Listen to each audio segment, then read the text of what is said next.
Before we get started with this episode of Ghost Tea Podcast, I just want to do a little disclaimer out here that we have some mature subjects that we go over in this episode, including sexual interactions with deities and things like that. So if that is not something that you're in an age group to be comfortable with, or if that's not something that you would like to hear about, please listen with discretion. Or if you have younger audiences listening, please allow them to listen with discretion. I also want to mention that all of this information is based on our own practices that are open practices. We are not talking about closed practices. And this is also not going over working with spirits of the land or spirits of like local origin. So I think it's important to explore those as well. But with that said, let's go ahead and get into this episode. All Buckle right, up, cool. Grab some popcorn. It's a long one. Oh, hell yes. Welcome to the Ghost Tea Podcast. I'm your host, Ariel Willow. And I'm your co-host, Alyssa of LaRussa Mystic. And today we are going to talk about deity work. Yay! I'm super excited to get into it. But as per usual, we like to remind everyone that it's okay if everyone has different views on things, because we all do, and that is totally fine. We don't ask you to believe what we do. We just want to share what we found in our personal path with others. And for anyone interested in booking a session or learning more about me or Alyssa, check out our websites in the description below. All right. I'm so excited. This is a topic that we have talked about going over for probably months. Like even before you really joined, we were like, we want to do an episode of Ghost Tea on this, even before I had decided to bring you on as a co-host, because it's something that we've talked about in our live streams before, a couple times, actually. Mm-hmm. And we're both practitioners that work with deities. So this is very much within our wheelhouse. This is something that, we personally practice. And I would say a large number of, the folks that interact with us are either interested or also work with deities at various different stages. So it's one of those topics that there's a lot to cover, and we're going to be covering quite a number of different things. So I'm really, really excited. Same. So before we kind of go into it, nope, I lost my thought. It floated off into the ether. Oh yeah, I was gonna say I've been sick, so if my voice sounds weird or if you hear me like breathing on the other side of the line, like it's because I'm trying not to cough. So just bear with me. We're trying so hard. We're doing such a good job. Okay, we're doing such a good job. We're trying. All right, so the first thing that I want to go over is the difference between working with and worshiping a deity. But before we get into that, I kind of want to discuss why deity work is not vital in a spiritual practice. Because I think that this is a common assumption that people make, that if you are spiritual or if you're a witch or if you practice magic or you practice within the occult, that you need to work with a deity. And it's just not true. It's just not the case. Absolutely, you're correct. You do not need to work with the deity to have a fulfilling spiritual path. It is absolutely not a prerequisite for anything. It is not required to work with a deity. But again, that is different than worshiping. So worshiping, is a different sort of ball game. But working with a deity is, I would even go so far as to say it's a relatively newer concept. I feel like it's probably probably come along with the rise of neo-paganism, that we're seeing a lot of emphasis on working with a deity versus worshiping a deity. But that's just totally anecdotal. I have no idea if that's actually the case. It just seems to be that way. So with deity worship and deity work, the way that I've kind of described it to people, and Alyssa, I'm kind of curious to hear how you would describe it to people as well, or if it would be the same, is that I describe to people when I am talking about worship as like Christianity, because I feel like Christianity is a fairly good example. A lot of people worship God, right? but they don't work with him. And working with implies that you're having more of a direct interaction with that deity, whether that's through divination or clair abilities or experiences. Whereas worshiping is just celebrating that deity or that being and giving energy to them or giving honor to them, but not necessarily having those one-on-one interactions. And I feel like Christianity is a fairly good example of worshiping for that reason. Mm-hmm. Yeah, exactly. And I'm going to be coming at it from a slightly different perspective, just because, I mean, we covered this in the first episode, in my intro episode, that I didn't grow up Christian. I didn't grow up with any sort of religion that was, part of my upbringing. So even though I'm aware of how Christianity and Catholicism kind of work, especially from the perspective of worship, I can speak more comfortably from it from my own personal practice, which is through Hellenic polytheism. So the way I like to kind of approach these topics is I like to break them down into small pieces and then sort of zoom out and look at them all together. So the way that I want to go about this is first asking, well, what is worship? So worship is an act of religious devotion that's usually directed towards a deity, which is just another way of saying what you already said. For many, though, worship is not really about an emotion per se, more about recognition of a deity or deities, if it's a polytheistic. An act of worship may be performed individually, in an informal or formal group, or by a designated leader. So, that can involve things like honoring the deity. So that's kind of worship. But here's the thing that's really differing between Christian worship and pagan worship is that likely your understanding of this relationship involves things like obedience, servitude, as part of worship, perhaps. It's a very humbling thing, and it's not actually a universal approach to divinity or worship in general, especially not for those who have animistic beliefs and religions such as Norse paganism. And not all devotees even want deities that want to have a lord/servant sort of relationship with a deity. So it kind of like, we go by what we know, but for Hellenic polytheism as well, that worshiping the deity is acknowledging that each individual deity, because there are many, each individual deity has their own will and their own personality. And we try to establish a relationship through worship and try to gain their favor through worship, and so that they will, I'm very much condensing this, but so that they will look upon us favorably and grant, assistance to us if we need it. So I like to break things down into smaller pieces to understand them, and then zoom out to look at them all together and see how it paints a picture. So sort of the step I like to take here is I like to think of the definition of the words we're looking at. So worship is an act of religious devotion, usually directed towards a deity. So for many, worship isn't actually about emotion so much as it is about recognition of a deity or deities, if they're from a polytheistic religion or polytheistic culture. So an act of worship may be performed individually, in an informal or formal group, or by a designated leader. So such acts may involve honoring, which is what you were previously talking about. So that's really what worshiping is, which is different than deity work.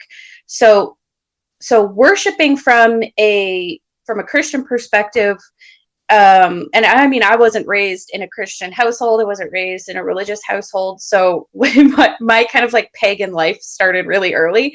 So when I think about Christian devotion, it looks a bit differently to me than pagan devotion. So devotion can look different as well between cultures. And so can deity work, to be completely honest with you. But if we really want to break it down into its small parts, that's worship sort of in a nutshell. And then we also have deity work. So with deity work is not worship. So pagan religions like Hellenismos, which is what I practice, heathenry, which is often associated with Norse paganism, Kemetic paganism, which is Egyptian gods. They're not actually deity work. It's a religion with an ethos, established tenets, cosmology, a worldview. There is, and within that is where you have the connection with deities. And so deity work is actually for an outcome. A deity work is to work with a deity to achieve an outcome versus honoring them versus, acts of devotion in honor of them, essentially. So that's the difference. Is one is, I would say, more traditional behavioral, if you will, whereas the other is more results oriented. That makes sense, because that's kind of what I see it as too, because when you're doing deity work, you're not working with a deity just to have someone to hang out with. Like, you're doing it because they're teaching you something, or they're trying to like help you with shadow work, or they're trying to help you learn divination or connect to your spiritual self better, or connect to your practice better. Like, they're teaching you something or helping you to achieve some sort of goal that you have or intention that you have. And that isn't really something that you find within worship. I mean, it can be, but like, it's more self-work rather than like a one-on-one kind of thing. And worship can invoke feelings that inspire us to do work on our own, but it's not necessarily with the deity, if that makes sense. Yeah, absolutely. Exactly. And that's kind of where I think is a really good segue into, because I know there's going to be some people wondering about it, is what's the difference between working with a deity and a patron deity? Yeah. Yeah. And that's kind of like another step. And there's a couple tiers to deity work, which it doesn't mean that like someone who has a patron deity is better at deity work than someone who doesn't. I don't want to make it sound like the tiers are like a first place, second place kind of thing, but more so of like a deeper type of deity work. That also makes it sound superior, but I don't mean it to. It's just it's a more intense, more dedicated, and more involved version and it's of more deity work. Exactly. It's more iterative. It's sequential. It's not necessarily like levels. It's more iterative to get to sort of, you have to work with a deity. I would recommend working with a deity before taking them on as a patron deity, so that you can establish a foundation with that deity and you can get to know each other a little bit better. So when you're working with a deity, there's a variety of different ways that you can sort of categorize it. Essentially, it can be a one-time working for an outcome, whether it's spell work or particular goals that you want to achieve, such as healing or something like that. It could be one time, it could be for a short term, however you want to define short term, let's say a couple weeks or a couple months. It could be long term, it could be even for a span of multiple years. When you're working with a deity, there's not really permissions that are required from that deity for you to undertake things or even to work with other deities. And another thing is that they may work with you just one time, or they may work with you multiple times throughout your spiritual path. So working with a deity can look like many things, but where the difference really starts to be seen from working with a deity versus taking on a deity as a patron is that a patron deity is an entire lifetime or even multiple lifetimes commitment. It's very much an agreement that you enter with this entity where you are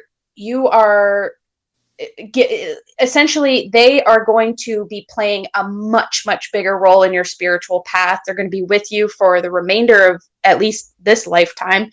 and you will need permissions from them for certain kinds of workings, or even to work with other entities or deities. And you may even need permissions for other things in your during this lifetime from them, in order for you to live your life in their archetype in the best way possible, because that's an aspect of taking on a patron deity that is really important. Yeah, so my views on the patron, rather than like just working with a deity, I don't know why I always have to make stuff in my head romantic for me to understand it. I think I'm just like a sappy romantic at heart. But I always compare deity work to like dating, whereas like patronage to marriage, or like a committed partnership, or something where you have like made an agreement with each other in some way to stay together. And it's not to say that a connection between you and a deity needs to be romantic, and we'll kind of get into that later. With dating, you can just be with someone, be with them for, you know, however long you feel compatible with that person, and then you leave, right? Or you break up and you separate. But then with something like marriage, or a committed partnership, or things like that, you have a partnership between two entities, two people, if you will, a deed and or a deity and a person, who have committed to working with each other to improve the path and the spiritual practice over time, and help that person grow, right? And so that's kind of how I see it.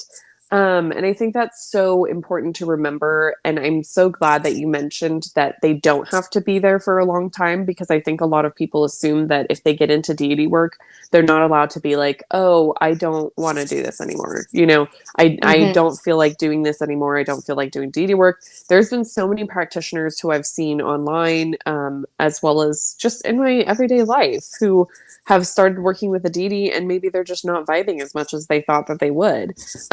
Or maybe they're just not ready to do the kind of work that that deity is asking them to do.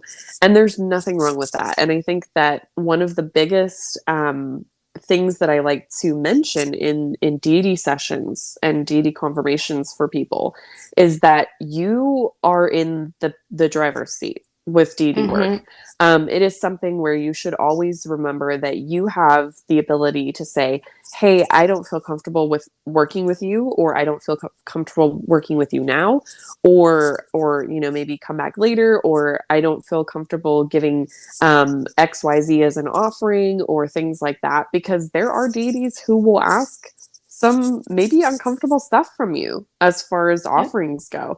Not everybody is going to be interested in masturbating for their deity, or having sex in honor of their deity, or giving a blood offering, or, you know, things like that. So it's important to remember that you are always in the ability to like adjust and shift your expectations and your comfort levels with that connection with that deity, and figure out what works for you. But I also think it's important to remember that in doing that, make sure that you're doing something to where you're not just doing it to be able to stay in your comfort zone. Because this is where it kind of gets dicey, is that there is there has to be an awareness of the reason why that deity is coming in for you. And I have had times where deities have asked me for an offering. Can't remember what it was at the time, but I remember them asking me for something and being like, actually, I don't feel comfortable giving you that. And they said, I'm not trying to change your mind or like coerce you into anything, but I want you to take some time and ask yourself why you feel that way. And just got my brain moving to where I was actually able to think it through. And after I really thought about it and was like, okay, why do I feel uncomfortable giving this offering? Why do I not want to do it? it actually made me realize that the reason why they were asking me to give an offering was trauma related, because by giving that offering, I was able to find a new appreciation for it and therefore be able to work through trauma around it. And Mm-hmm. it was something where it was something that brought healing once I kind of pushed myself out of my comfort zone. But I think there's always, like, it doesn't mean that you have to always do that. But I do think that there has to be a level of discernment and thought Mm-hmm. behind why we choose to or not to give certain offerings or do certain things within our practice. And I think that's with anything, but I really like to mention that for deity offerings in particular, because there should always be an awareness of where you may be holding yourself back. Oh yeah, Because totally. with deity work, like, you get out of it what you put in. It really Mm-hmm. is Mm-hmm. that. Because Yep. if you're not putting in the work to heal or make progress, then you're not going to get progress back. You're not going to get that feedback. You're not going to get that guidance, because if you're going to be a brick wall, um, they need someone who's flexible and able to, like, be willing to make the changes that are needed. Obviously, it depends on the connection and the reason why they're coming in for you. But I do think that that's important to remember. And yeah, I don't know. I feel like that's a really important thing to think about. Oh, 100%. Like deity work takes a lot of effort. It is not just something that's very, willy-nilly. It's not easy. And sometimes that's missing from traditional discourse, especially on social media. You might not see the hard work or the tears or the tough, Hmm. obstacles in the background that are happening for people to be growing and to be learning, and to be sharpening their clear senses, or whatever it might be. But it's not always sunshine and rainbows. It can be Right. very, very difficult. It can be demanding, but it also Yes. too depends on the entity. Like you and I have talked about this a lot on TikTok lives, where there's certain entities that we both have that are a little bit more demanding, for Mm-hmm. offerings and devotional Yeah. acts than others, and that's also okay, and that is not unusual. Yes. Like for example, like Artemis is I am a high priestess of hers. She, and everybody who knows me knows this, and Ariel, she's been sucked into this too. Yes. She Multiple times. loves her water offerings to be changed out on the regular. And I mean, like, regularly. Like, she does Like, not like. signs little girl in the living room with 1,000 cups of water, That's level so of me too. changing water. Like, there's Yes. dust in it. There's There's dog it hair in looked it. at me wrong. Like, I swear to the gods, it's It's room temperature, and yes. I don't like that. I need some ice. Okay. She's absolutely laughing in the corner right Yes. now, but she's a lot more demanding when it comes to certain offerings, whereas Leviathan, on the other hand, who's another patron deity of mine, he is so lax. He's just like, you can give me an offering when you think of me, or like he'll ask for something once in a while, but he's really not as demanding. I would say Apollo, which is my third patron deity. I only have the three. He's a bit middle ground. Like, he'll ask for things more regularly, but he's not quite as. I feel like the word demanding is giving a bit of the wrong idea, but it can sometimes be demanding. But he's kind of middle ground. So I've kind of got like a few levels of it, and I know you have also experienced the same thing with your patrons too. Yes. Yeah, no, I completely agree. It also depends on how they're feeling that day too. Like, sometimes they'll Yeah. wake up and just choose violence. They're just like, I need all the offerings today. And you're like, I'm sorry, sir, it's a Friday. Like, it's really dependent on how they're feeling. But a good example of this is Lucifer, who is one of my patrons. And when he first came in for me, was very relaxed. He was pretty cool and chill with everything, and like, I was still navigating homelessness at the time, not to the intensity that it was before, but just staying with someone and just things like that.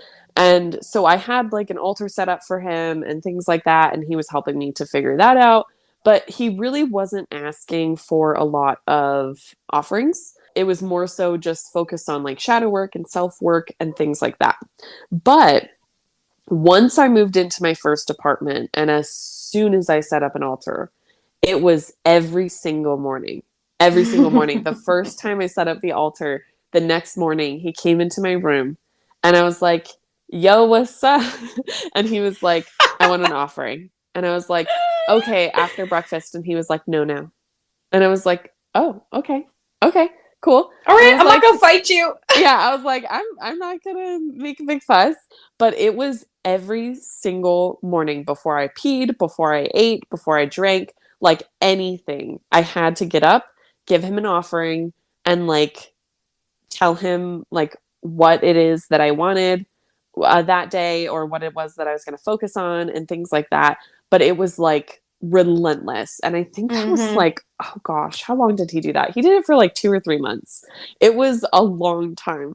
And at the end of it, like, because there were a couple days where I was just like, can it wait? And he was like, no, now. And I was like, okay. And so after he kind of started getting more relaxed and he left, and I sat with it and I was just like, wow, why was he like so demanding? Like he went from like super casual, super relaxed, super chill to like this very, very demanding, very like, no, you need to do it now. Don't wait, like don't put it off kind of thing.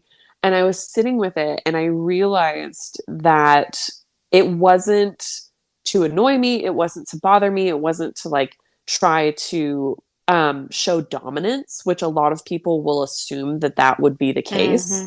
It was to teach self-discipline. And that's the first thing that came to mind. I was Yes. like, he is teaching you dedication. He's 1,000%. teaching you commitment. He's teaching you habit. He's seeing how you react to him asking things of you. And this was before he became your patron, right? Like this was when you were, see what I'm saying? That's why I say, I just like clap my hands because I'm so excited about this. But that's why I say all the time is that it's so important to work with the deity first before you move forward to an agreement to be a patron, because you really want to see, do you work well together? So some people might not react well to that kind of, it is a little bit of a demand, if you will, but some people might not vibe with that. And that's probably good for you to know as a practitioner, and for the deity that's expecting growth from you in a specific area that you might not be ready for yet. Or it might just be that the deity is just like that. Yeah, no, 1,000%. Because like I said, he left after that. And I remember sitting back and kind of having a moment of being like, what the hell? Like he totally just like was like, give me offerings, and then like dined and dashed. And I was like, what the hell, dude? And Mr. Morningstar, just fucking peace. I know. He was just like, thanks for the pancakes, bye. And I was just like, okay. So because I had Medusa and Lilith come in at the end of working with him. And then one day, literally out of the blue, he was like, I'm leaving. And I was like, I'm sorry, what? Because he had me, Medusa and Lilith weren't actually asking for offerings, but he was demanding offerings for them every morning, in addition to his offerings at like the last month that we were working together. And I was just like, dang, this is a lot. Like, oh my gosh, like I'm running out of supplies and like things like that. And it wasn't until he left that I really sat with the experiences that I had with him, because I worked with him for about a year by the time that he left. And I was just like, okay, I actually kind of miss him. I was like, at the time I felt like this frustration with the demands that he had, and the frustration in how much it didn't seem that he cared for my feelings around it, which honestly they don't need to, they're not obligated to. But like, you build what feels like a friendship with these deities a lot of the times, and a closeness, and I missed seeing him every day. Like I missed the demands. And that was when I realized that I actually wanted him to become my patron. And I don't think that I would have had that realization had he not left. And I find that a lot of people who do take on deities as patrons, that deity works with that person either very intensely or goes through variations of intensity and then leaves and then comes back and becomes their patron. And I think that's really interesting because it's kind of like this I compare it to like Pride and Prejudice, where like there's this battle of the wills between the two main characters, you know, like Elizabeth Bennet and Mr. Darcy, of just like fighting with each other and just being like, no, I'm right, no, you're right, no, like this is how we should be doing this, and things like that. And then when they separate, then you're just like, oh, I've like grown very fond of this person, and I've learned so much about myself, but also about the world around me with having them in my life, even though they drive me absolutely insane. God, I have a horrible mind, because like you go to Pride and Prejudice and I'm just like, they're giving you some of that spicy powder. You get hooked on it and then they peace. And you're like, sir, I'm hooked, man. Where you going? I need my fix. Like that is immediately where my brain went, which as is you just can like tell, outrageous. Alyssa is a Leo and I'm a Pisces because she goes to drugs and I go to romance. It is so funny, man. It is hilarious how it's gosh. just, you can see that like in our regular conversations. It's so funny, man. But you know, you hit on some really cool things, and the funny thing is now that you say it out loud, when you say that a lot of people have had the deities that they've worked with leave and then come back before they enter into a patron agreement, I realized I didn't have that happen. Yeah, well, some people do and some people don't. I've seen a couple people have the same experience that I have, but I've also had a lot of people share their disappointment in the fact that once they took on a patron deity, then that deity was like never around. And they were like, as soon as they agreed to be their patron, then they just weren't around as often. And I actually have found that with Lucifer. He is not present in the sense that like I have what I call the intercom. Same. We both call it the intercom because it's the voices in our heads of the deities, but they don't have to be like around us to where they're visually accessible to us for us to interact. So like a lot of times I'll call on Lucifer in my head and he'll come over the quote unquote intercom. And so he'll be chatting with me, but that's primarily how I interact with him now. And that is very different than how it was when I was first working with him. And does that mean that the deity work that I do with him is any less sacred or special or important? Absolutely not. But I think that it's important to remember that the idea of what you have, of what deity work is, and or what having a patron deity is probably going to be different or skewed from what you expect. And that's really with anything. I think that there should be a kind of mindset of going in open-minded, but also realizing that it's important to be open to adjusting. And, absolutely. And knowing that there's a reason for that adjustment needing to happen. And this brings up a really interesting point as well, where deities may feel like they're there stronger and then they, you know, quote unquote leave. Although I truly never believe they leave in entirety. Right. I mean, you that's my personal opinion, but you remember, if this is your patron deity, this is a lifetime that you're going to be spending with them. So if they're not around now, that doesn't mean that's going to be the case forever. Like until you are finished with this lifetime. Like you literally have years ahead of you. Hopefully you live a long, happy, healthy life and you have many, many years with your patron deity. And there will be instances throughout your life, you know, as life ebbs and flows with, you know, big events or periods of quietness or peace and periods of change and transformation and growth, you're going to see these deities coming and going in various different degrees, and that is also valid. And I'm happy that you brought that up, because I was just thinking about it as you were talking about your experience with Lucifer kind of being more on the intercom, and I realized that's quite the same as Apollon now, and he's very much through the intercom, whereas I find Artemis and Leviathan have more of a physical presence in the space versus the intercom. But that's just for now, because sometimes they'll, like, maybe two will step back and give one, like, for instance, I was working really, really intensely with Artemis for a long while, and Leviathan and Apollon both stepped back and really allowed her to take all of my attention. But now that we have completed the work that we wanted to do, and I met her expectations, Leviathan has really stepped forward and now has a laundry list of things he wants me to start focusing on, and so he's taking a greater presence. So it's kind of like they're like tag teaming. It's like, tag, you're it, like, you're in. Like, yes, that's completely valid, and that's kind of what I experience with Astaroth too, because Astaroth is around pretty much, I wouldn't say all the time, but like he is very, very present for me.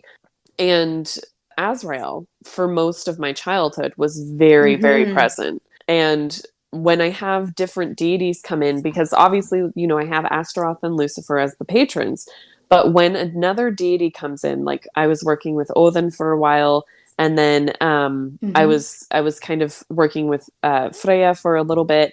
And while they were coming in and working with me, Lucifer and Astaroth very much took a step back. And really let Odin be the main energy that was in my space, so that it wasn't like this crowding sensation of energy and expectation and intention, because I think that they were trying to make it to where I wasn't always being like, is this okay? Is this okay? Like, just working with Odin the way that I needed to, and then having him leave before I was able to kind of go back to the patronage. But I kind of want to hear your thoughts on the priest and priestess of a deity, because I personally am not a high priestess of any deity, so I don't feel like I can really talk on that subject. But because you have recently come into being a high priestess of Artemis, or Artemis, I would really love for you to actually like go into that and discuss that and talk about like what it means to go into an agreement like that with a deity. Yes. So you don't need to have the deity as a patron in order to become a priest or a high priestess of a deity. But again, it's almost iterative. It almost makes sense to do that, because you are devoting your life to them if they're your patron. So I'm going to break it down into smaller steps. So Artemis, or Artemis, has been with me my whole life, and we worked together for a specific period of time where we had, clear goals, clear things that we were aiming to achieve, both for me and for us. And then we moved towards a patron relationship where she set out very, very clear, almost, if you will, objectives. And she had very high expectations. She said, I want you to become a high priestess of mine. And in order to do so, you need to do XYZ. You need to achieve XYZ. You need to go through XYZ. Like, there were challenges and obstacles, and there was just like zero room for slacking. I had to show her that I was willing to put in the work and then some. And so in order to be able to call myself a high priestess, she is the one who determined that. So it's important to discern the difference between what being a priestess of a Hellenic deity meant in the past and what it means to be one in modern day. It's different. They're different roles and functions. I'm not going to get too detailed into what it meant to be a priestess in ancient Greece, because that's a whole other topic. But they served different roles and functions. We don't have, I don't have a temple that I could go to and Dang, serve the role. Alyssa. Get Dude, to I know. building. I'm so pissed. I'm like so mad that do you know how, dude, if I was rich, I would have a huge fucking temple just full of Greek statues everywhere. And I'd be 1,000%. like, Oh my God. bitches, I would come have give your so offerings. many, like, I think everybody dreams of having like the bonfire in the backyard that they can Yes! dance around naked. But like let's bring temples back, okay? Like let's That's what do I this. want, And man. not the creepy Mormon ones, okay? I'm talking No. about like the like heathen temples, Hellenic temples, like Dude, Kemetic I temples, want to like fucking please. somebody Oh, build a Parthenon in the middle of downtown Ottawa, okay? Like the do Ottawa, it. Canada, the capital of Canada. I want the fucking Do it. Parthenon. But there's no temple for me to attend to as a priestess. So, you know, back then the high priestess would have the keys to the temple. They would take care of temple. They would make sure the statues are clean and orderly, carry out rituals. Now, I'm going to stop there because that is something that is still done in modern day. So to be a modern day high priestess, and this is for me, it may be different for others depending on the deity that they are a high priestess for, or depending on the expectations of the deity themselves. So it's kind of very much dependent. But for me, one of the functions I'm expected to be able to carry out is to recognize specific Hellenic events. So festivals, events, recognize them, celebrate them, pay homage to them, specific days like Elaphibolia or Elaphibolia. I can never say it correctly. It's a day of Artemis. It's March 6th. It's already passed, but that would be from ancient times. That would be a day, a festival for Artemis, and it would. So I did something similar in a modern day context. You know, I don't have a bear pelt that I can put on and dance around in the temple. I really wish I did, but I don't. So I made do with what I had. I made some honey cakes for her, and gave her offerings and read hymns to her. So that's part of it. Another part of it is to be able to carry out rituals for other people in the name of that deity. So this is where the most important role and function of a priestess comes into, is that number one, even historically to today, across the board, you are in service of others, first and foremost. So to be a high priestess is not a title that you flaunt around to make yourself feel better than others. It's not about being better or being seen as more important or anything like that. It's literally a title that you hold with pride, because at the core of it, it is to help others. So it's what I pretty much do anyway, but really through the lens of, how does Artemis want me to help others? How does she want me to help people heal and to connect with their higher selves, to ascend, to connect with Mother Earth, because obviously that's quite important to her. So again, it's situational depending on the deity. So that's part of it. Other parts of it is, and I want to preface this by saying, it's not like preaching. I'm not going around trying to convert people to Hellenic polytheism. Heard about our goddess and savior Artemis? I could just feel the eye roll from her right now. That is not how she rolls, man. That is just not her thing. She does not expect that, at least for me. I don't go around trying to convert people to Hellenismos. I don't go around trying to convert people to Hellenic paganism or polytheism. That's not what I do. But I will talk about her happily and with so much passion, because she deserves it. If people ask about her, or if I'm given space to be able to share about ancient Greece, or to be able to share about Hellenismos, to be able to share about her or her brother Apollon or her mother Leto. You know what I'm saying? Like, it's very much like you carry the energies of that deity with you every day, and you want to live a life that makes them proud, for you to be able to carry those energies and the title that comes with it. So it's very much something that, it took a lot of work to get there. It wasn't just, I decided one day I was going to be this. It was rigorous. It was very rigorous, and she had to be the one to give me the A-OK. And with that, I was able to then call myself a high priestess. And I did get this confirmed, by the way, which is something I like to do. I'm a scientist by trade, so I like to just have confirmation because that's left brain versus right brain, going on. But that's not something I had to do because I trust the relationship we have, but it's something I just wanted to do. So that's kind of the role and function that I take on now, but it's going to change and evolve over time as I continue to grow and change over time. And hopefully there will come a day where I will be able to address topics like this, whether it's working with Hellenic deities or talking about ancient Greece or talking about Hellenic polytheism or working with Artemis or with Apollon or whatever, fairly regularly, because that's the goal, is eventually I can really express and talk about it in a broader sort of way and more frequently, because that's what they would like to see and that's what I would like to do anyway. But again, it's not with the caveat of trying to convert. It's literally just because I fucking love it. And like, that's where we're at. Like, it's a passion thing. What I've been trying to describe is that really it's dedicating your entire life to the craft itself, to the practice itself, and then also in honor of a specific deity.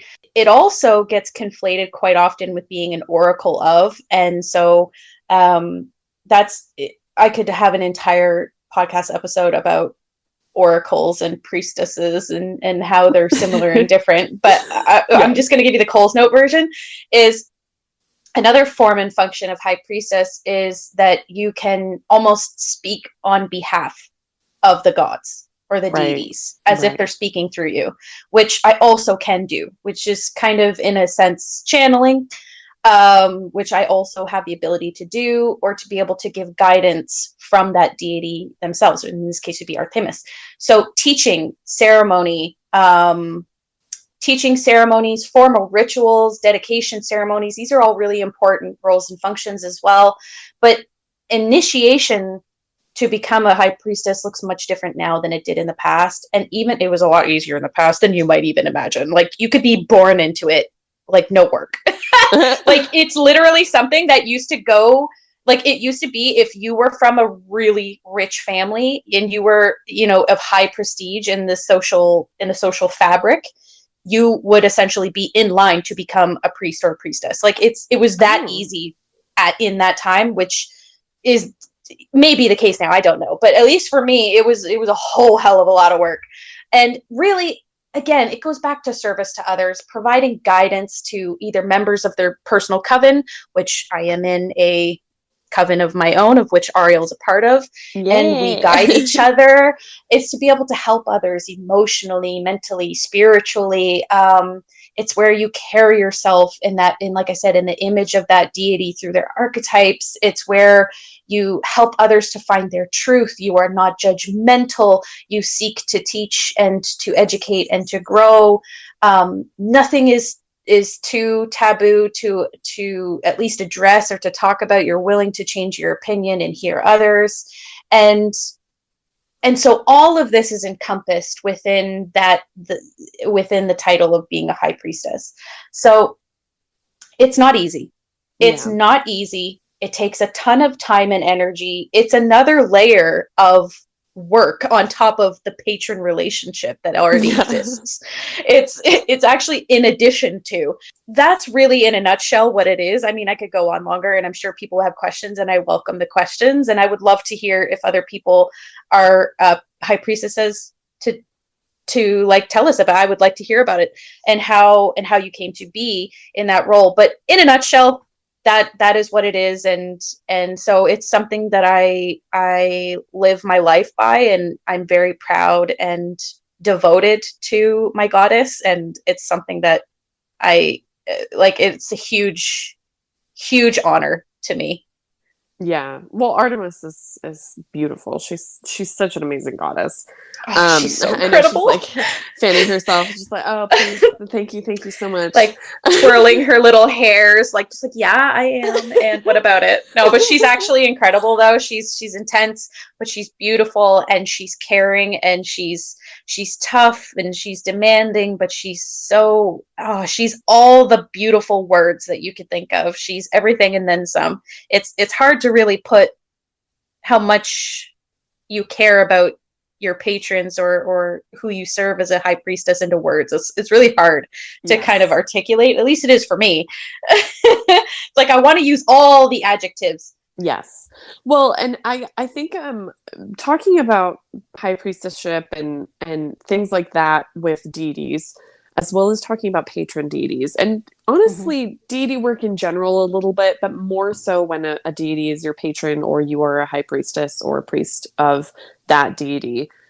And honestly, kind of touching on Godspousing as well, is it's very important to remember that when you say that you have a deity as a patron, or when you say that you are a high priest or a priestess of a deity, or you are a god spouse of a deity, you are representing that deity to the world. Oh, say it And louder for the people in the back. It's important to remember this. Yes. Because there are too many people who use it as a power move. Oh. And it's very damaging because like we see this a lot within Norse paganism. Norse paganism, there are kind of branches. Well, I don't want to call them branches because they, as far as like Norse pagans want to see it, we don't want to even acknowledge that there's white supremacy within Norse paganism, but there unfortunately is, and it's more prevalent than we would like it to be. And because of that, they use Odin's symbols, they use his name, and they use his being against people that are minorities. And it's horrifying and it's nauseating for people who work with or have a patron as Odin, or really any Norse god or goddess, because you don't want to be associated with those people. So please do not be a dickhead and be that person that we don't want to be associated with, because remember that when you are taking on I know that when I speak about Lucifer, when I speak about Astaroth, I am someone who is representing their energy to the world. And I take that very seriously. And I think it's important to remember that at the end of the day, you want to make sure that you are representing who you're worshiping in a way that would honor them and not a way that would go against who they are as a god, what they stand for, what their archetype is. Because, going kind of back to heathenism, just because that's kind of online with this, Norse paganism as a belief system and as a practice really is not about separation. It's about community. And it was all about helping others, taking others in, working through differences, working through disagreements, and separating if need be. But like overall, the focus was community and support. And it's so vile that there would be groups of people who would use the word and the title of Norse pagan or heathen and use it as a way to kind of suppress what it represents and what it is supposed to represent. It's very, very sad, and it makes me extremely upset. But going from that, I kind of want to touch on Godspousing, because a lot of people ask about Godspousing. It was kind of a popular topic on TikTok for quite a while, couple months back in the winter. And I personally am Godspoused. And I know 3 other people who are also Godspoused. And I think there's kind of this, there's this assumption that when people say they're Godspoused, that they're like the people who are married to train stations or something. Like it's That's the best example that I have to give, but I promise that it's not like that. I think there's kind of this assumption that I can't remember what they were called, but there was like a group online for a while. I think they were called like the Snape Wives or something, Oh my where God. where it was where it was people who believed that they were married to and had a relationship with the character Snape from Harry Potter. And I'm in no place to discredit them because it's not my place to judge, right? But it is. I want to separate Godspousing, the idea of Godspousing that people have in their heads, away from that because it's not the same thing. Now, for some people, it might be very similar to that. I'm not going to discount it and say that it can't be, right? Or that it isn't, because everybody's practice is different. But for the most part, the people who are God spoused, or no, I know four people. Yeah, four people. Sorry, I'm like recounting in my head.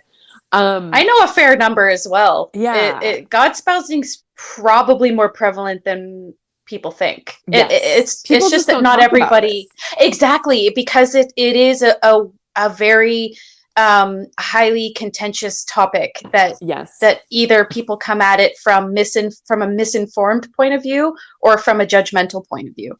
Yes. Well, and that's the reason why I think that it's important to look at God spousing in a different light, because the fact that a lot of people who are God spoused don't talk about it Mm-hmm. is something that you should take note of. Mm-hmm. Because if it was something that people were doing to make themselves seem superior, it would probably be talked about more.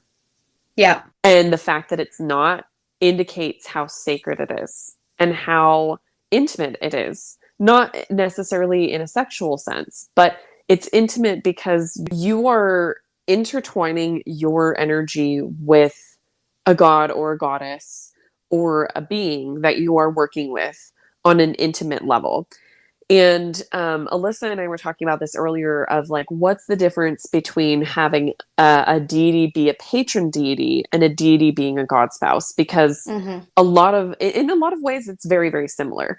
There is a dedication that comes with god spousing that I would say is very in line and parallel, if not the same, as to a patron relationship. Because when you're Mm-hmm. god spousing to a deity, that is something where you are agreeing to be connected to them energetically on an intimate level for Yep. however long that agreement lasts, whether that's a lifetime, whether that's years, or sometimes there's a god spousing that happens to help create further healing for someone. Mm-hmm. I know that I have found healing through my sexual traumas, through my god spousing. So there's that aspect of it. There can be things where it's short term, but it can also be long term. So it's a little bit more flexible than a patron relationship in that sense. And a lot of people are going to assume that if you say god spousing, you're talking about a sexual relationship with a deity. And it can mean Right. that, right? And it can also be platonic, though. Or Right. even, so there's a few different categories, and I'm going to let you expand because I only know of a few, but I know that there's more. So you can have familial god Yes. spousing, which Yes. would be more like a parentage Mm-hmm. sort of relationship. You can have romantic, you can have platonic, and let me know if there's any others, because those are the three that I know off the top of my head. Yeah, I haven't heard a lot about familials, so I can't really speak on that. But I am somewhat familiar with the platonic ones and definitely familiar with the romantic. And Mm-hmm. what I like to compare god spousing to is nuns. Nuns are Yeah. and here's why. Here's why. There's Alyssa's like, I'm trying not to die inside. I'm Um like, ah! but here's why I compare it to that, is that a nun is someone who marries the deity that she's worshiping. A nun actually goes into celibacy because she is having a relationship with Christ. Now, that relationship usually is not sexual, but it is something where it's very much similar to a patron connection in that sense. It's that dedication, the deep dedication, and making decision based on agreement with that deity in your life, right?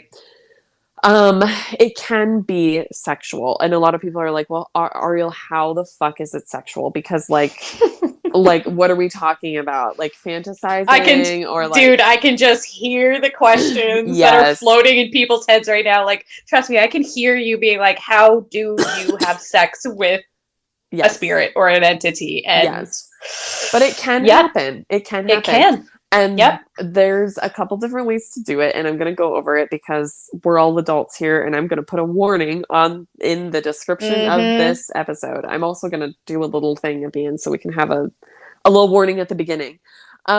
We've gone deeper than I thought we would, friends. But this is organic conversation, my dear. This is important, and it's organic, and it needs to go here. It needs to go this deep. This is going to be one of my proudest episodes because we're touching on some of the most important like relationships that you can have with deities. It's more than deity work. It's literally like deities and you and deities. What does it look like and what can it look like? Yeah, because it can look so many different ways. Like people think, oh, I'm just going to start deity work, but you're like, well, be ready because it could go any number of ways, man. Like you could be just working with them. It could be a patron. You could be Godspousing them. You could be a high priestess or a priest. You know, or you could be an oracle of. It's almost mind-boggling, but there are differences and nuances with each, and so I'm happy that we're talking about it. You can have a past life connection with a deity. And that can actually turn into a god spouse over multiple lifetimes. Now, this also can happen with patronages. Is that is the case for me? Right term? Am I using that? Patronage is okay.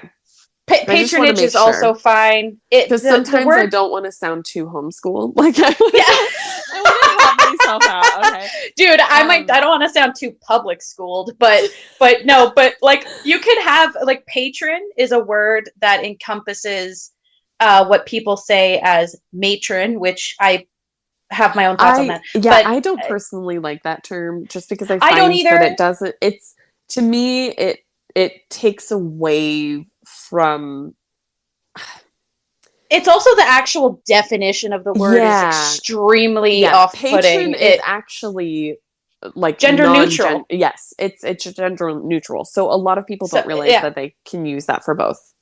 Although some people say patroness, which is also fine. There's no need to do it. Yeah, you don't have. It's like saying it's like saying Walmart instead of Walmart. It's like it's still the same thing, but there's no. Walmart's is wrong. Dude, my mom is one of those people that puts S on it. It's not Victoria's Secret. It's Victoria's Secrets. No, dude, she pluralizes the fuck out of everything, and I'm like, man, it's KFC's. Is it KFC's or is it?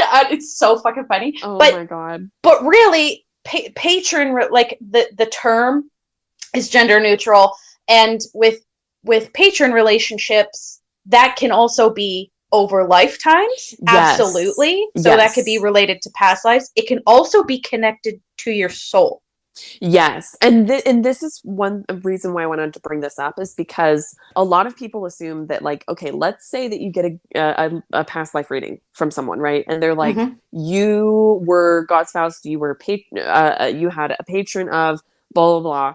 In this lifetime, and they want to be they are a patron for you in this lifetime. No. That is not. You still need consent in this lifetime. Yes. You cannot have someone just say that you have a patron of Apollo in this lifetime because you had him as a patron in past lifetimes. You still have to connect to that deity in this lifetime and make that commitment to them in this lifetime and have that consent.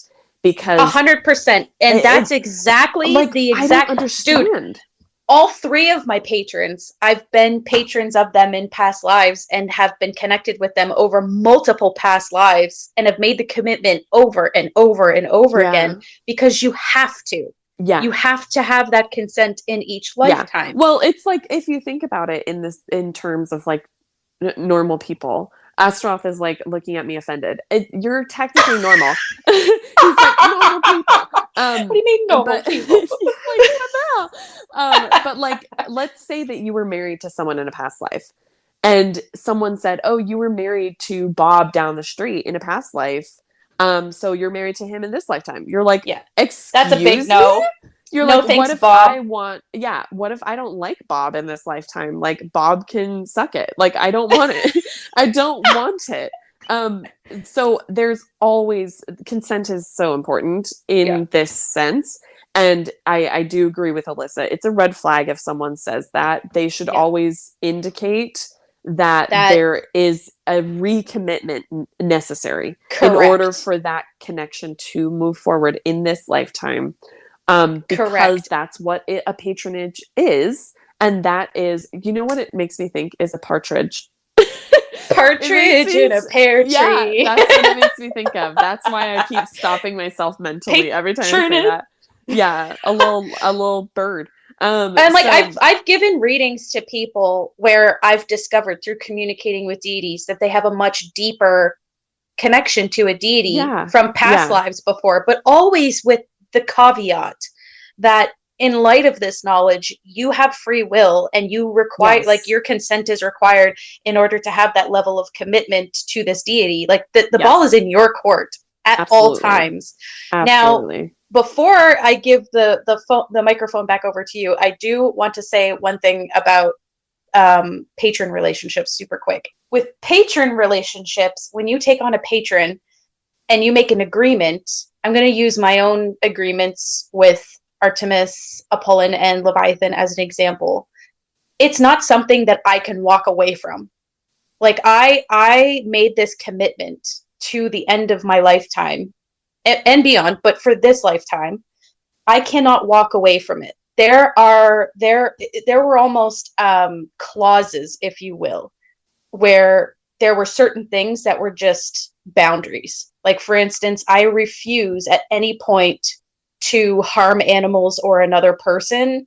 If like, I refuse to do that. If they ask me to do that, that's a hard no. And they needed to agree to that before we moved forward. Another one was, I am under the understanding that this agreement ends when my lifetime ends, when my meat sack is dead. That's the only way that this particular agreement ends. Like, there's no me deciding one day I'm really annoyed with Leviathan. He's giving me the side eye. I'm really annoyed with Leviathan, so I'm just like done with you. Like, that is not how it works. And especially with what Ariel's talking about with Godspousing as well, it is not something that you agree to and just can willy-nilly walk away from. Yeah. And this is, I mean, obviously, like, contracts, like contracts with the devil, contracts with deities are going to vary from person to person. But for the most part, Godspousing and having a patron and being a high priestess are very committed roles in deity work. So committed. And the length of that, at least with Godspousing, because with high priestess and priest positions, I see that as lifetime, and I see that the same with patron. But Godspousing, I feel like, is a little bit more flexible. I do believe that you can be Godspoused to a deity for however long you agree to have that Godspousing. Now, I don't think it's very common for people to have short or even temporary Godspousing. I think it's actually more common for people to have lifetime Godspousing. And that's what mine will be to Astaroth, or is to Astaroth. But you can have sexual connections with a deity you are working with. And that is different than having a God spouse. Yes, it is different. Because you can have, like, a deity that you're working with that asks for sexual offerings, like going back to offerings. They can ask for masturbation. They can ask for you to dedicate your sex with your partner or a lover to them. There's so many different ways that can be involved without it actually being Godspoused. Another thing that I want to make clear on Godspousing before we get into how sexual connections, like how that works, is that you should not expect them to only be with you. They are a cosmic being. They do not apply to the rules or the morals of humans. And there is a very big misconception that I've seen a lot on the internet of people saying, "Oh, well, I'm God's spouse to Hades, and he's gonna leave Persephone for me." And I'm like, no. Oh, my fucking Hellenic pagan blood is boiling. Holy shit! Are you fucking? They are so. Oh my god. I am so happy they haven't come across my FYP. Oh my god. So, okay. I need to I instantly started sweating out of anger. Pure and all unadulterated rage is what I'm feeling right now at just hearing that. And I'm like, I need to breathe. I need to breathe. You cannot cage air. Yeah. Think of it like this. They are cosmic beings. They are entities. You cannot, it's like trying to cage air. You can't do it. And why would you want to? And why do you think you are capable of that? And why would you want to do that? Right. It's just, you cannot apply this human perspective, especially one that's extremely influenced by Christianity, in terms of monogamy, because monogamy is not the default across the board. It is just part of a culture. There are many different ways to view relationships, and you cannot dictate an entity, a deity, what they can and cannot do. There have been a lot of discussions that Alyssa and I and also members of our coven have all had together on Godspousing, and how because there's a discussion that happens around people who say things like that, of where they're very possessive of the god or goddess that they're Godspoused to, and there has to be an understanding that is a human emotion, and it's normal to have that human emotion, right? We're going to feel emotions. That's what we do as humans, but it's important to look at it in the sense of, why am I feeling jealous about someone else having a connection with a deity in the same sense that I do? What is it that's making me have an issue with that? Because it's not a problem with the god. It's a problem with you. It is a self-work thing that needs to be looked at. And if you are uncomfortable with a non-monogamous connection with a deity, you should not Godspouse with them. No, and you should 100%. you should not take them on as a patron. You should not take. You should not become a high priestess or a priest of them. Because, no way. Because you have to be willing to share. But why wouldn't you want to? That's the joy of sharing, the beauty of being connected to the particular deity in question. Right. And I think it's important to remember that being comfortable with non-monogamy in a Godspousing, in a patron relationship, in a priestessship, is not saying that you are comfortable with that being in your human relationships. And I think people think that if you are monogamous in your human relationships, you have to have that same thing that you carry over into deities relationships. I know that Astaroth has other Godspouse. I know that he does. And but I, in my personal human relationships, am not comfortable with anything other than monogamy. So there's that understanding of the human side of things, the human-based things, and then the spiritually based things. Because to me, I care for Astaroth. I truly care for him very deeply, and I I do have a deep connection with him, but I also am not possessive of him. Yeah, you cannot exactly. possess a god. You cannot possess a goddess. You cannot possess spirit. It is not possible, and it's not supposed to happen. You are supposed to learn from them. They are not supposed to learn from you. A god also, and this, you know what? This is a perfect segue. No, we're not going to get into trickster spirits yet, but we are getting to that. But I want to go over different ways that you can have the sexual relationships with the goddess or gods before getting into that. But I do want to touch on that a god would never leave their spouse for you. Never. Period. Ever. Period. Because period. Why the hell would they? Anyways, yeah, so getting into the ways that you can connect to a deity on a sexual level, a lot of people are like, okay, how do you do this? Is it through like or are we like meditating? Like, how are we doing this? And there's a couple different ways you can do it. There's meditation, where you go into a meditative state and then you just meditate and have this meditative experience where it's all astral based, right? Sometimes it's just in an astral space. Sometimes it's in a room. Sometimes it's in, like somewhere where you're familiar. It really depends on the person.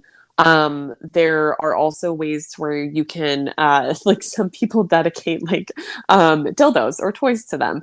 Of course. And utilize that as a way to give offerings and to connect with their god spouse.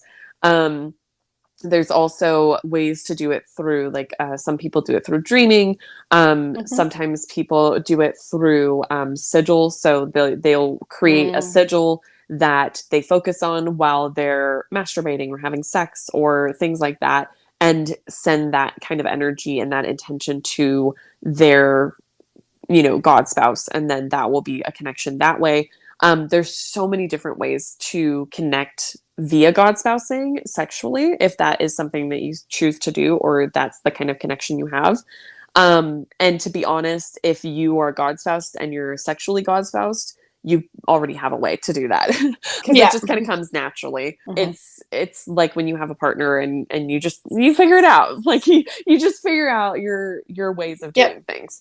So it's very much a very wide spectrum of ways to do that. And so I just wanted to touch on that. Another thing that I wanted to mention, going back to kind of assuming that a god or a goddess would leave their connected counterparts that are included within a belief system, like, for example, Odin and Freyja, or Hades and Persephone, or Zeus and Hera. Having them leave them is, Alyssa and I were talking about this, it's disrespectful. It's disrespectful, so disrespectful to the deity that you're working with, because it shows that you have no respect for their counterpart, which is very insulting. Because a lot of people who work with like Odin just by default work with Freyja on the side, or give her offerings as a thank you for allowing us to spend time with Odin. And absolutely the same with Zeus and Hera. Like, it is absolutely the same. It's a little bit different for me, because it's my whole practice to devote, like, to be worshiping them. But for people who just work with Zeus, or just, like, they will give offerings most likely to their spouse. Yeah. Well, that, and like, it's even the same with Freya and Freya, or like Artemis and Apollon. Like, that's even though they're siblings, right? Even though they're siblings, there's still connection there. Such a deep connection that it almost becomes a package deal. You're more than likely going to experience their counterpart. It's a 2-for-1 deal. 1,000%. It's a you only only Tuesday. Get the coupon if you get both. Very much so. But it's I'm really, really glad that you are bringing this up, because it's so incredibly important to to understand, and this is why deity work can be so enlightening, and also just being able to know thyself, which is really, really important, Yes. and is actually an axiom as part of Hellenismos and Hellenic polytheism, is to know thyself. It's one of the basis of the entire practice, is that you need to be able to identify, is this a you problem? Yeah. Is this something that is coming from you? And is this an ego that is trying to force its way to the surface? Is this an insecurity? Does this perhaps is this a trauma response? Right. Does this perhaps prompt some shadow work? Yeah. Does this perhaps prompt some professional services to assist you with trauma or whatever it may be? Which, by the way, we highly encourage. I love therapy. Pro therapy. Like, it is the best. It is the best. I feel like a lot of people talk about shadow work. I know this is a bit of a tangent, but people do talk about shadow work without saying that it's really important that you should also be seeing a professional if you can, if that's available to you, because it really is important to take care of yourself. Yeah. Well, it can bring up a lot of stuff. And I think the knowing thyself, because the motto in my business is know thyself, know thy power. Because as you know yourself, the more you know yourself, the more intimate you are with yourself. 100%. The more you understand your abilities and your power and things like that. And that will have to be another episode, because that's a whole topic in itself. It's also directly tied to Apollon. So I cannot wait to have that episode. He's like rubbing his hands together. He's like, yes. He's just like frothing at the mouth to talk about it. So we'll have an episode on that. Yes.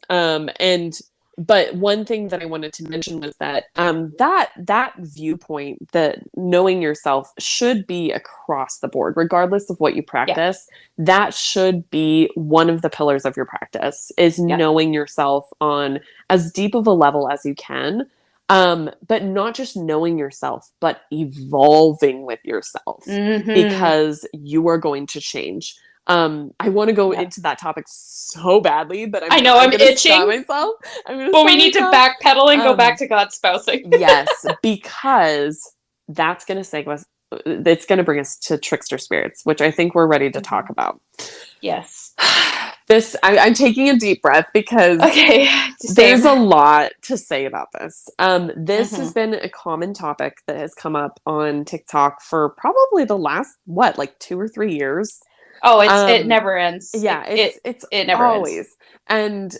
And so for those who are unaware, Trickster spirit, or an imposter spirit, is what people call a being that poses as a god, a goddess, or a being, or a loved one, or something like that. So they're coming across as one thing when they are not that. So for example, let's say that there's a being that comes into your space and says, "Hi, I'm Freya," right? And you're like, "Okay, cool." And you start working with this being, and then it turns out that they're not Freya, right? And that would be considered an imposter or a trickster spirit. Okay. That's what we're talking about when we talk about trickster spirits. But a lot of people are talking about how it's important to vet your deities every single time you work with them. Some people, there's a couple different things. Some people say that you have to vet them every single time you interact. God. That's a lot. Whoa. I've also heard people say that when you first meet them, then you should be vetting them. And I've also heard from people that they never vet them. So there's a bunch of different ideas and ways of doing this across the spectrum, and it really depends on the person. I think I want to mention both Alyssa's and my personal views before we get into our beliefs or our opinions on others' views, because I think it will help give context to where we're coming from and why. I personally protect my space heavily. And when I say my space, I'm talking about my whole apartment, in addition to my living spaces. Like my sacred spaces have their own bubbles of protection, in addition to the house having its bubble of protection, in addition to myself having protection, in addition to my astral self having protection. Like, there's so many different layers upon layers within the protective bubble around my life, right? And in those levels, in those layers, there is intention that only things with the highest intention for me and those around me are allowed to come in and are allowed to interact with me. Does that mean that I never have spirits or entities that are just a little like, no, it doesn't. But the difference is that when they come through, I know that there's a reason for it. Because they're not coming through to antagonize me. They're coming through to teach me. Because if they did not have my highest intention in mind, they would not be able to get in. Perfectly said, and it is the exact same for me. Layers of protection, like layers of, like an onion. That's how we view our protections. It's how I always talk about protections. It's so important to have them in layers, and protections can be an entirely side topic of its own as well. Yeah. But have some that nobody else even knows, like not even your friends or your spouse. Like you keep it completely to you and you alone. And Ariel's completely correct. And with these levels of protection, when I'm communicating with entities, either known or unknown, I never worry about it being a trickster. I just don't. I have had zero experiences with a trickster because it, like, honestly, before coming on TikTok or being really active in social media, specifically TikTok, it's never even been something that has crossed my mind or been on my radar. Yeah. It hasn't, because I've always been protected, either like with those layers of protections and even divinely protected. But also it's just, I've never allowed that to be a problem in my headspace. Another thing that I want to mention is that the only times that I've actually had what I would consider a trickster spirit come through has been so quick of an interaction that I don't know how people have these trickster connections for long amounts of time, because right off the bat, something is off. Like it doesn't feel right. Even if I've never met a being before, like if it's a new being in my space, like let's say it's something that's claiming to be an infernal that I've never met, right? There's an energy signature that they have. And I do have to say that maybe this is just because of my abilities. I don't know. But like, for me, it's very apparent when something is off. And you just, like, when you have doubts about something, that is something that should be explored and not ignored. 100%. That is exactly what I say. Trust your intuition. Yeah. If it feels off, it is. If it doesn't, it isn't. Because it's possible that you could just feel uncomfortable because it's a new energy, right? It could be legitimately the being that you're working with. Could be. But it's still important to investigate and explore that regardless, because it helps you to understand your intuition and your energetic pickups, right? But it also helps you to understand what it is that you need to be setting up, and if that's that protection isn't working or filters aren't working, right? But this is where I want to jump in, because there's a level of skepticism that's healthy. There's a level of vetting, I'm sure, that is healthy. There's nothing wrong with asking questions. 100%. I really just want to encourage people to stay away from this like incessant fear or incessant worrying that you're just, it's going to happen every single time you talk to an entity. Like it's finding that balance again between, protecting yourself and your space. Yes. And asking those questions, which is great. That's healthy, but just be careful not to let it consume you. Don't let it become a fear that controls how you interact with deities and spirit, and how you conduct your practice and how you conduct yourself. Absolutely. Because that is why it's so prevalent on social media, because we have to stop and remember, how does TikTok work? It works by enticing emotions. And if people are screaming and going on that, they're having issues with trickster spirits, and they're talking about these outlandish experiences, and they're enticing people they're motivating you to pay attention via fear, that is what you're going to see. And trust me when I say, it really, before, like I said, before TikTok, it has never been something that has even crossed my mind. Like, even though I'm sure it happens, like, I'm not saying it doesn't. Oh yeah, for sure. It's just, you have to remember where you're where you're consuming this information is also important to look at it through that lens as well. Is where are you getting this information from? And just as much as there's an important level of skepticism and discernment with where you're finding the information, it's also important to understand what is the information you're being given. Is this the full story? Yes. Is this person is this person reputable? Is this person someone you trust? Is this something you want to ask more questions about? Like, that's why for Ariel and I, it's really important to talk about this subject, is because it is one that just never goes away.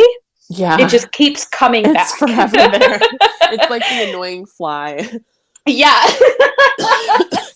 Yeah. Well, the reason why I think this is so important to talk about is, like you said, this just this constant worry that you're doing something wrong. And this is goes back to this goes over the subject of abilities too. As Alyssa and I always say, doubt is an ability killer. And it's a clear killer. Yeah, it's a clear killer, but it will also be a connection killer, and it will be a confidence killer, and it will be a power killer too. Because when you have to have a level of trust. You have to have a level of trust. There has to be a level of trust that you have with yourself, with your power, with your deities, and spirit around you, that if it's coming through for you, there is a reason.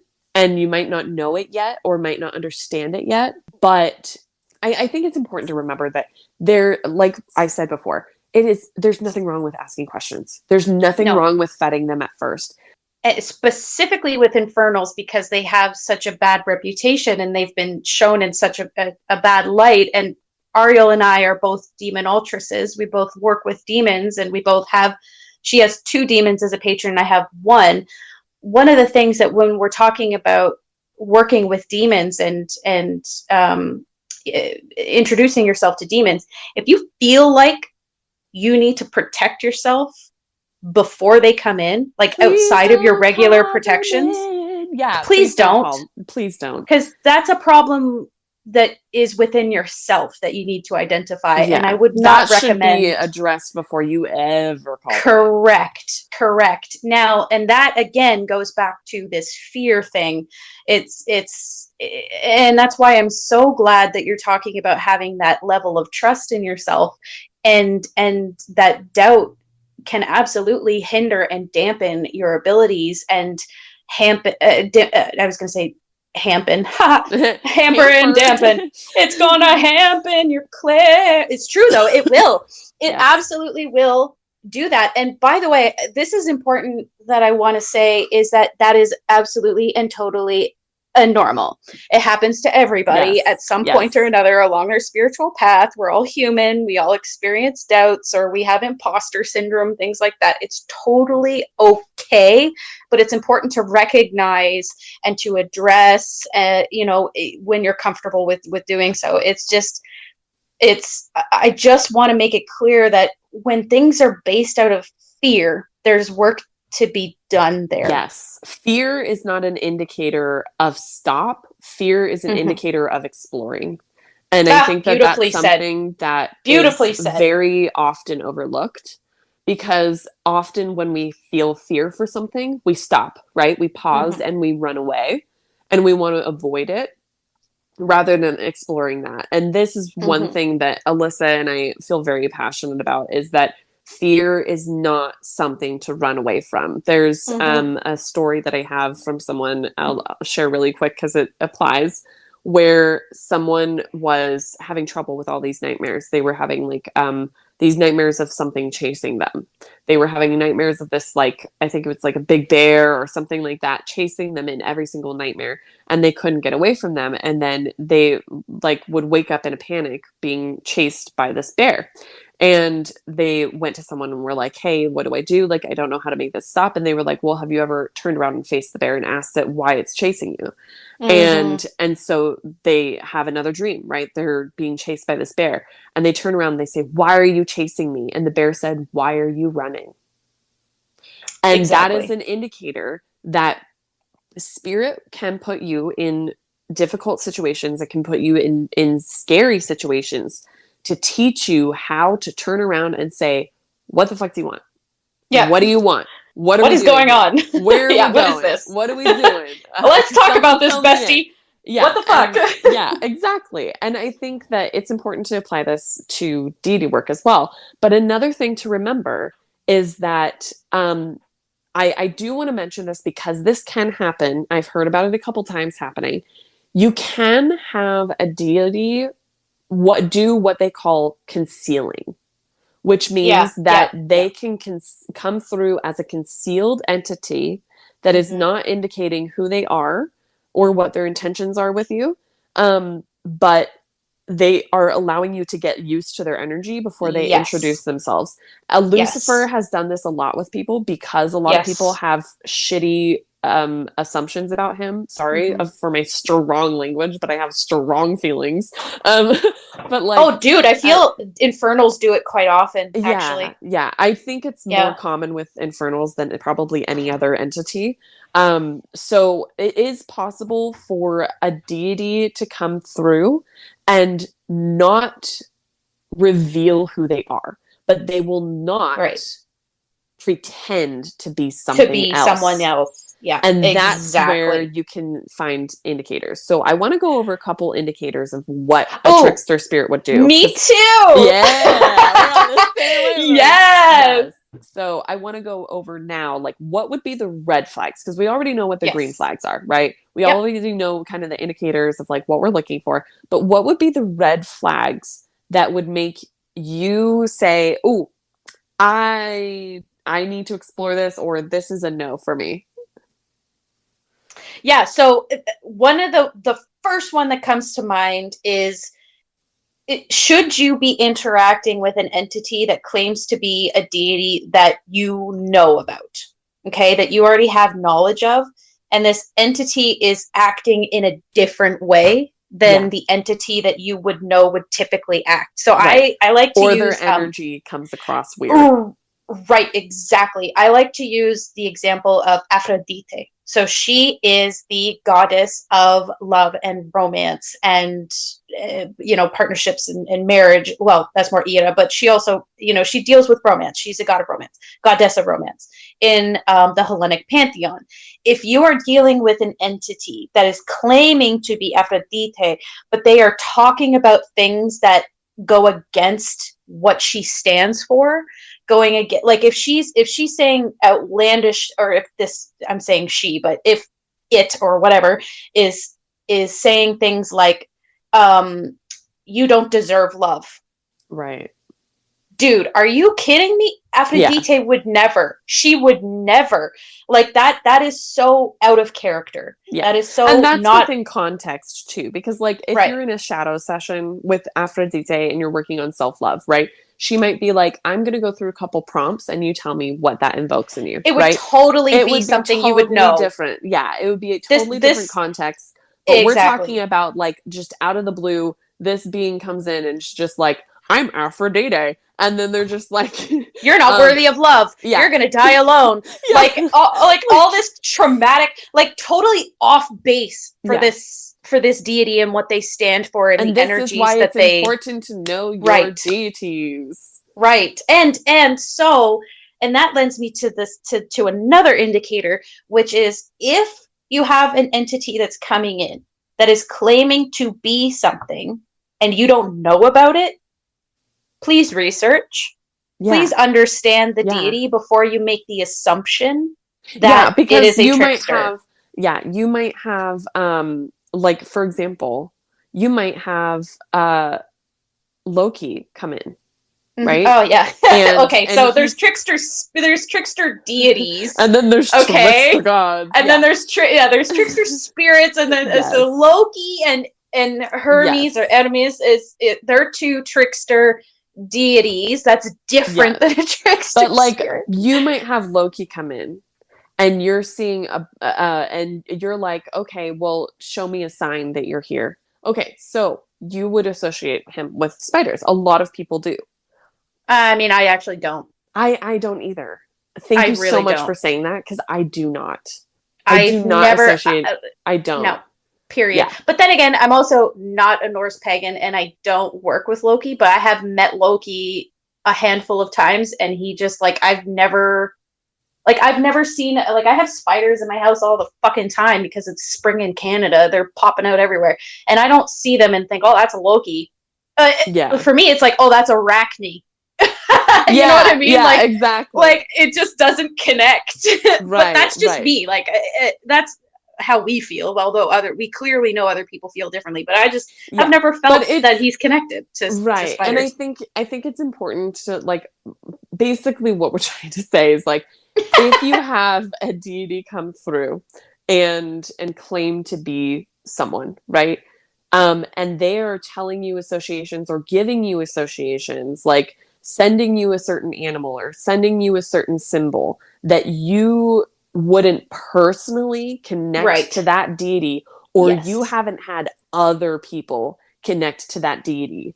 Do your research. Look at history. Look at associations. Because Loki is also associated with snakes. And a lot of people don't talk about snakes. That makes so much sense to me. It makes I feel like that makes so much sense. That makes more sense to me than spiders. But a lot of people associate him with spiders. Why? I don't know. Probably some person at some point associated him with spiders, which is fine. Do you happen, and this is just me just asking because I'm fucking curious, but do you know anything about his mythology that talks about spiders and him? No, or is that in all of my research, I have not found anything yet that has him associated with spiders. I've always seen him associated with snakes. And that's why I was so confused, because in my research, I've been like, there's nothing talking about spiders, but I might not be looking in the right place. And it's not to say that he can't be, or that he isn't for you or for someone, right?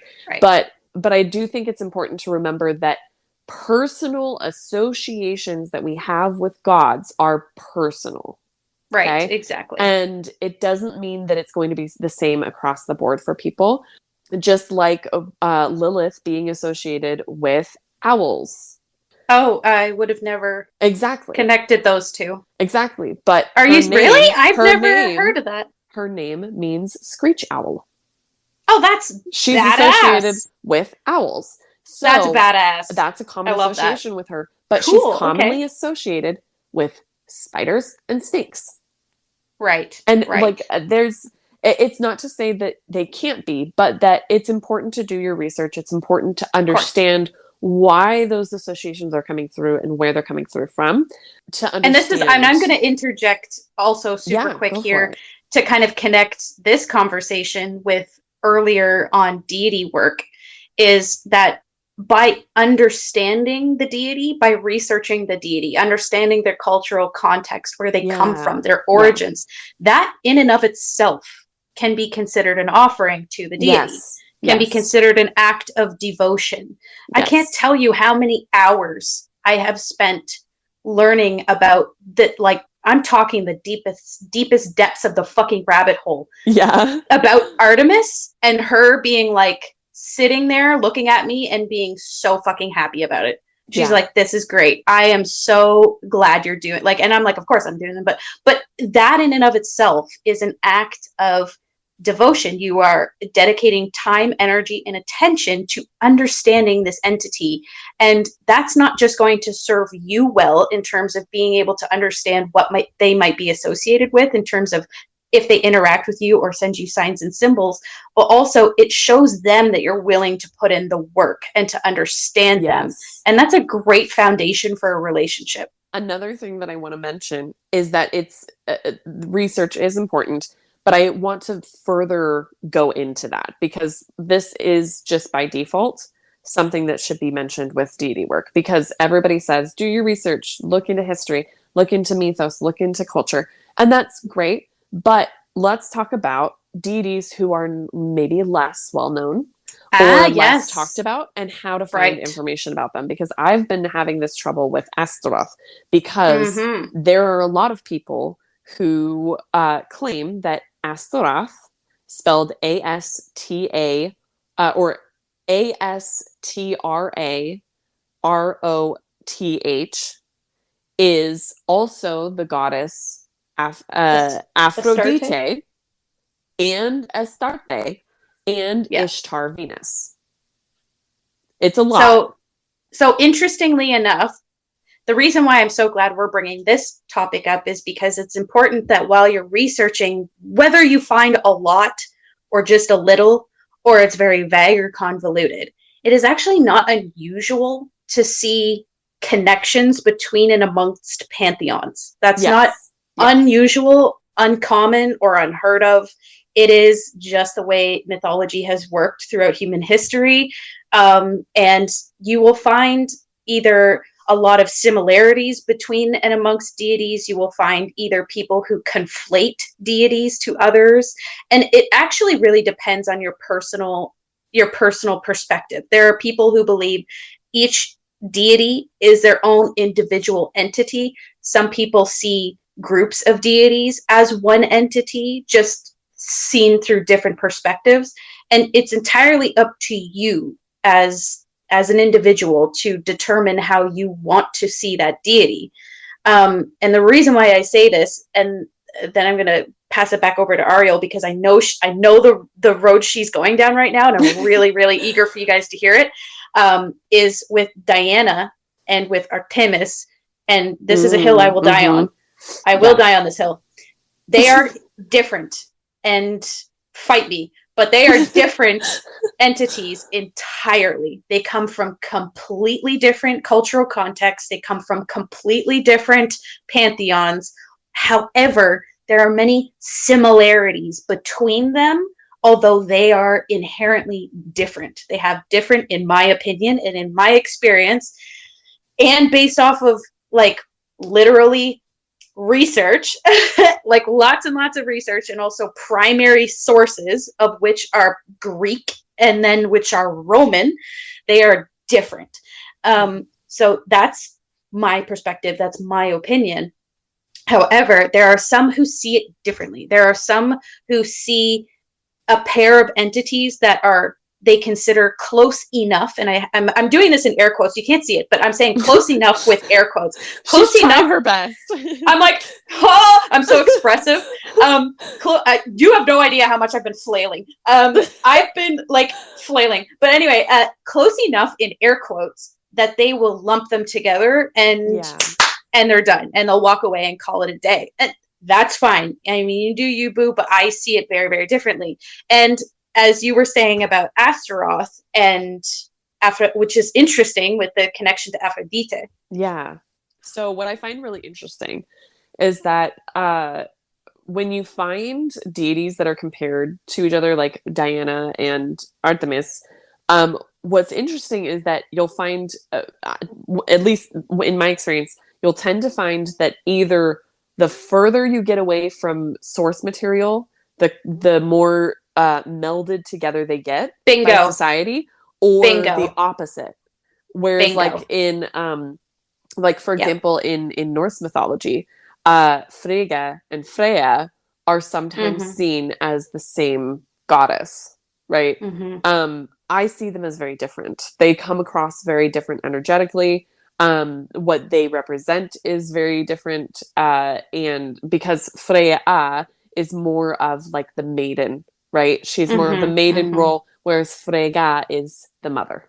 And she's... You know, it's interesting you say that, because I was tuning in to for a deity confirmation for a friend, and Loki actually hijacked this one. But after Loki left, Frigg, she introduced herself as Frigg, not Frigga, although I know it could be both. I actually thought it was Freya first, because she had such similar.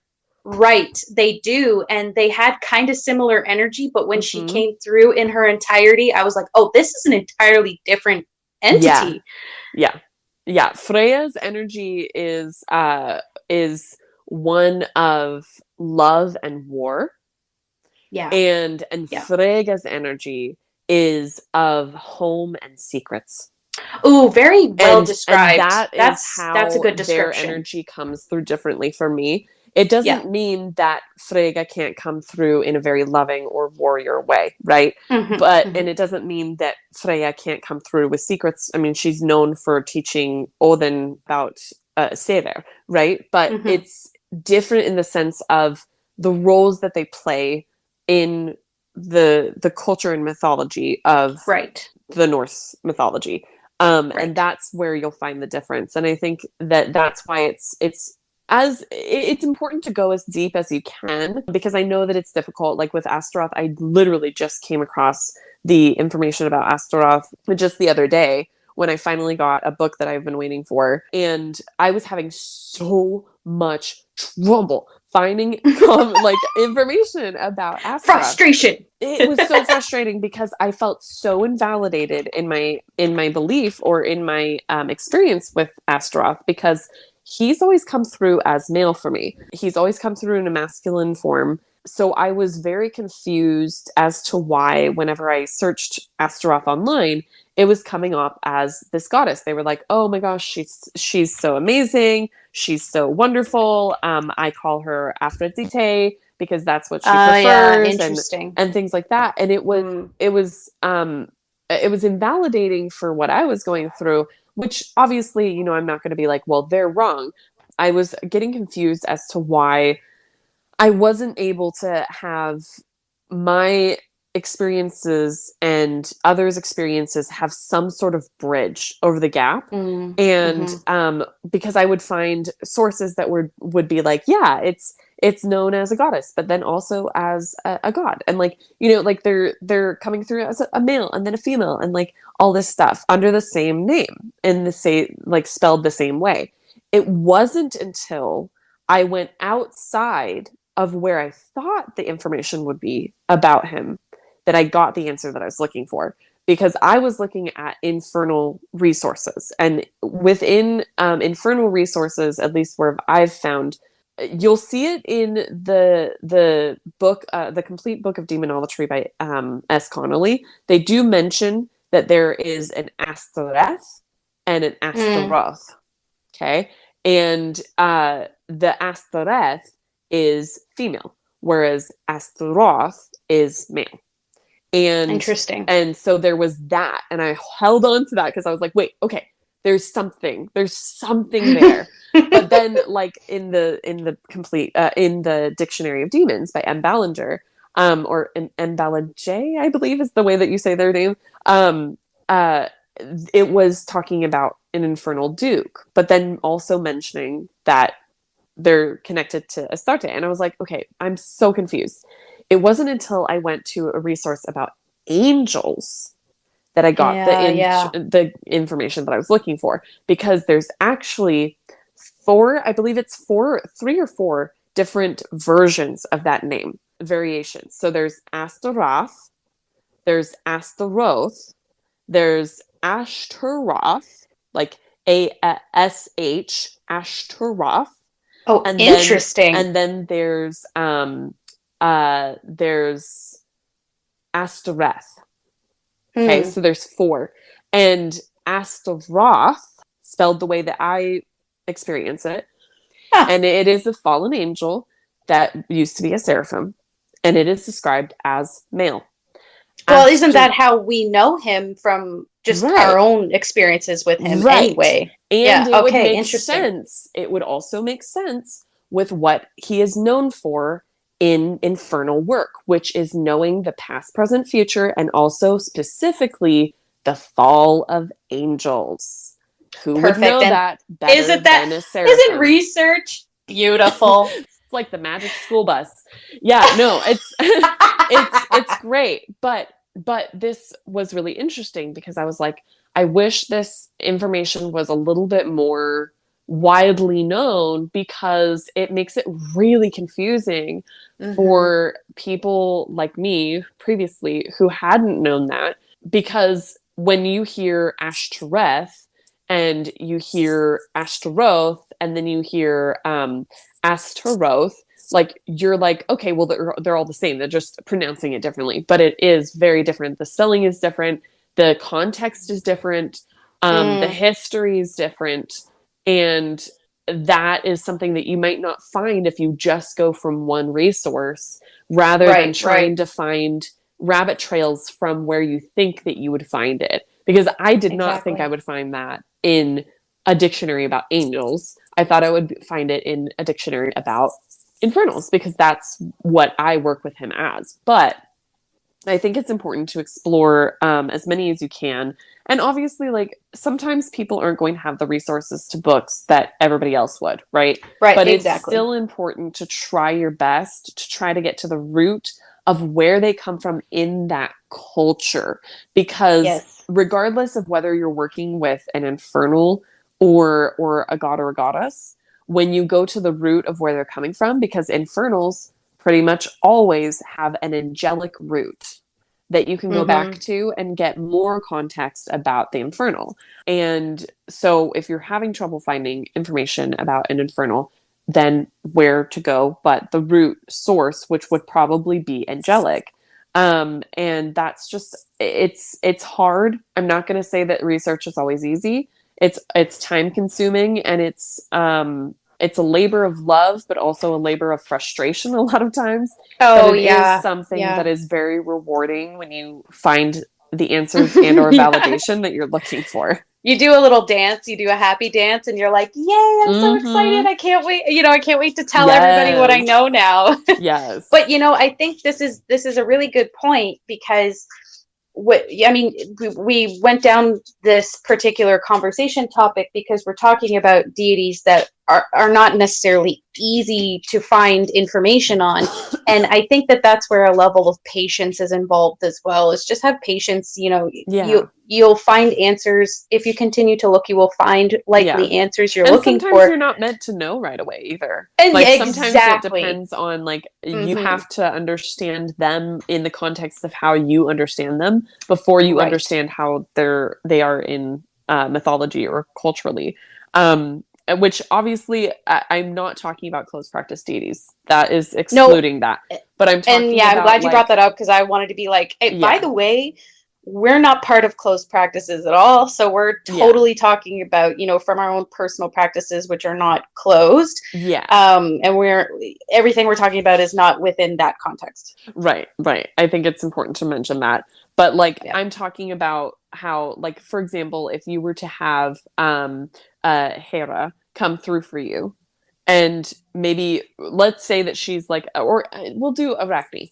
Arachne is from an open practice. She's Greek. You have Arachne come through and you're like, oh, well, I'm going to do research on Arachne. But there maybe isn't a lot of information freely available on the internet or talking to people about her because she's a lesser known or not as worked with deity. That is something where it's okay to build your practice based on how you know her in your experience until you have more information. At the time, correct. Yes, yeah. But it's important also to adapt your practice to grow and evolve with information as you get it. Oh, by the way, I thought I should mention that Arachne is actually more Roman than Greek. And the reason why the reason was, so there is a reference to Arachne in one Greek source. But the vast majority of the mythos around Arachne is from Ovid's Metamorphoses, Virgil's Georgics, and Pliny the Elder in Natural History. So those are Roman, but there is a reference. Yeah, because I've heard the story of her and Athena, and that's where I got confused. And that is so that's different. But that's a really good segue, I think, into understanding when we're talking about research and we're talking about sources. I think it's really important to kind of break it down into what different sources there are. So there's primary source, secondary source, and tertiary source. So I rely very, very heavily on primary source, especially because as a Hellenic polytheist, that is where the entirety of my practice is based from, is in primary Greek sources. And so primary sources, original materials, it is from the time period involved. The events are described as they happen. They're not filtered through interpretation or evaluation, and they're typically the very first, and I want this to be like so important, they're typically the first appearance of information in physical or electronic format. Okay. So when you were talking about the root of understanding Astaroth, you would have gone down the angelic road, which would have led you to a primary source. Right. So that's where its primary sources are so important. And then, by the way, some examples of primary sources would be like autobiographies or diaries or letters or poems or things of that sort. And then secondary sources are accounts that are written after the fact and are like influenced. The Bible, for example, is considered a primary source, but it's not. It's actually a recount of the primary sources. Exactly. Accounts that are written after the fact, influenced by hindsight or higher level of understanding about the situation of which it is referencing. And it's not perceived, secondary sources are not perceived as evidence, but rather a discussion or commentary on evidence.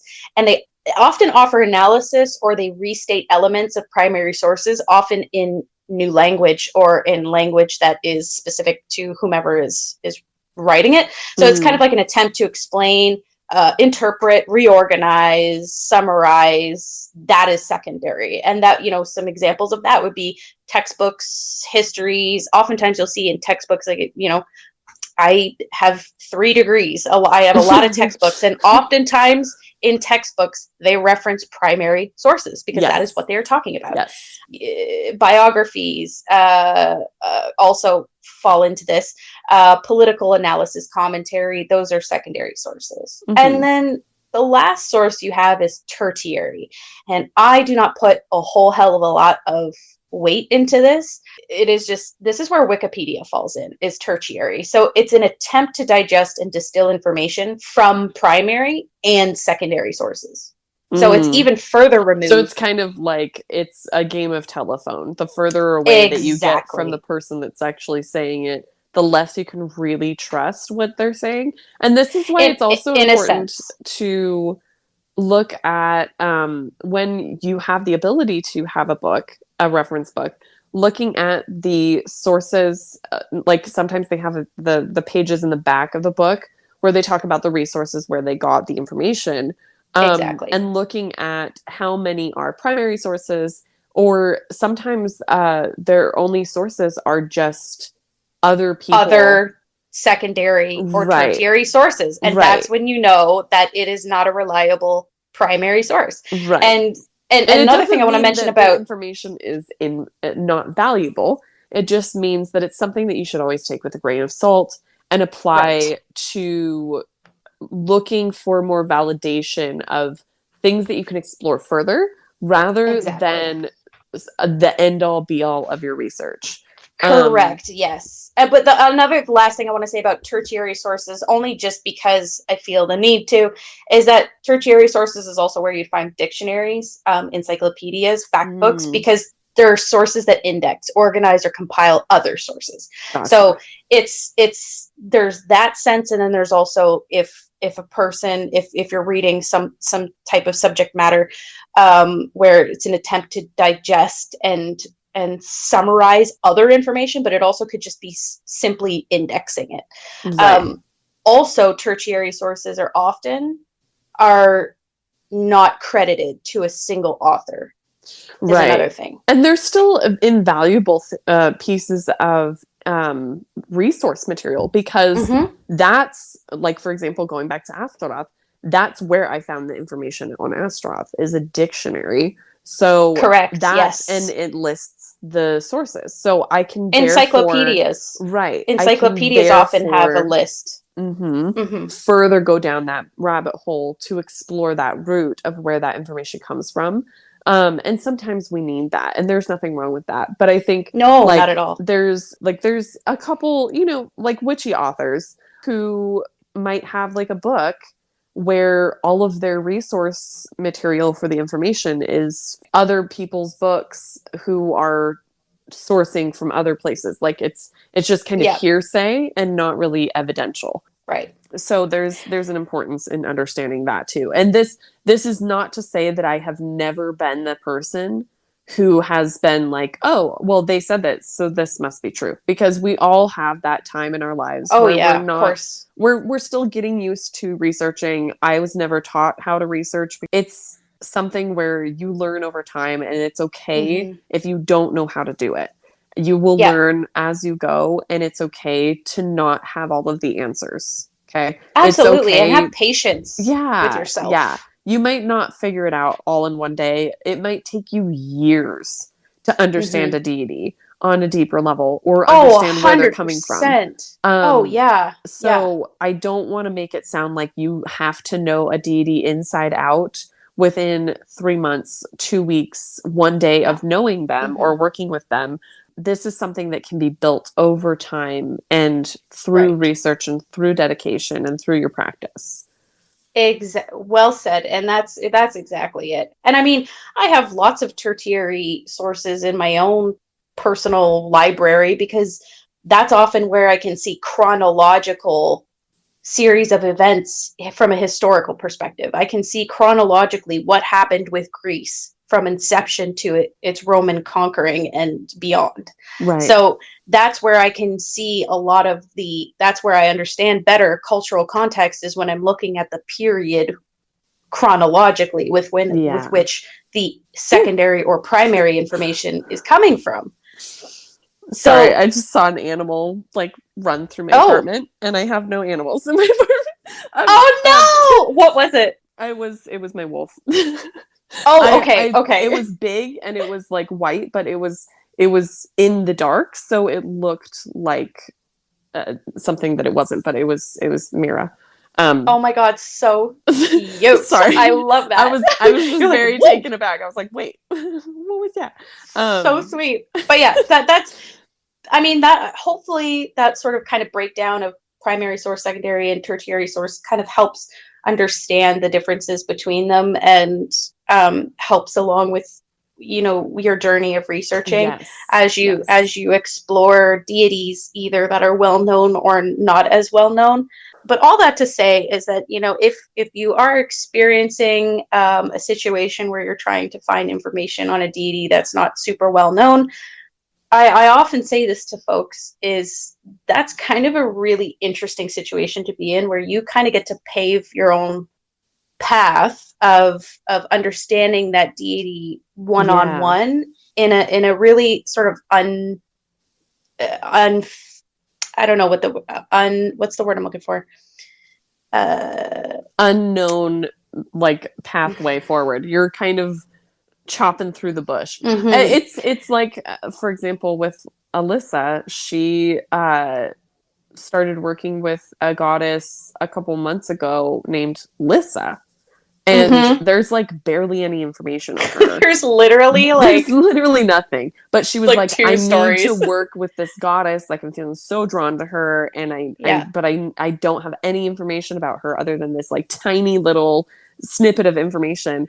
And her practice with her had to be built upon personal experience rather than source material, which can be such a beautiful thing, but it can also be a scary thing, because you don't want to step on like culture. You don't want to offend anybody, but you also are having experiences with a deity that just isn't as well known. Like, for example, Saga. Like, does anybody know who that is? Saga is a goddess of poetry in Norse mythology. And that would be a difficult deity to work with if you aren't able to find a lot of information about them, because maybe they're mentioned once or twice in source material. So it's hard to find information enough to go off of knowing their associations or what animals they would be associated with or what crystals they would be associated with or colors or roles that they would play other than, poetry, right? So it's difficult when you're working with a deity that's lesser known, but regardless, I think it's important to do the research that you can, but also understand that there may be a time when you're just kind of chasing your tail, and it's okay to get to a point where you're chasing your tail, because that's sometimes all we can do. Obviously, this is not covering deity work in a deep way. Like, this seems deep because we've been sitting together for what, like 2 hours now, probably. Yeah, but it's still not. It's still not. But this is only the tip of the iceberg. I hope you all realize that this is the tip of the iceberg. There is so much complexity and depth to deity work that we cannot go over in a single podcast episode. I know that there are probably going to be questions and things that can be discussed from this episode. Unfortunately, we're gonna have to kind of wrap it just because it's so long already. But hopefully it's brought some clarity for you guys.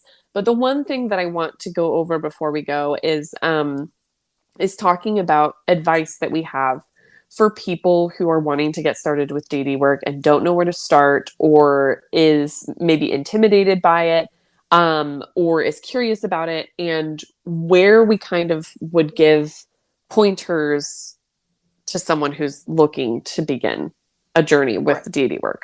Exactly. First and foremost, the number one piece of advice I give is, if you already have an existing interest in a deity, follow that.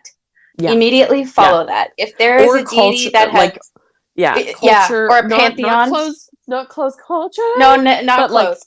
But let's say you're really drawn to Ireland, right? Maybe you're going to be interested in Irish deities or Celtic deities or Scottish deities. Maybe you're really drawn to Iceland or Germany. Maybe you're going to be drawn to Norse paganism.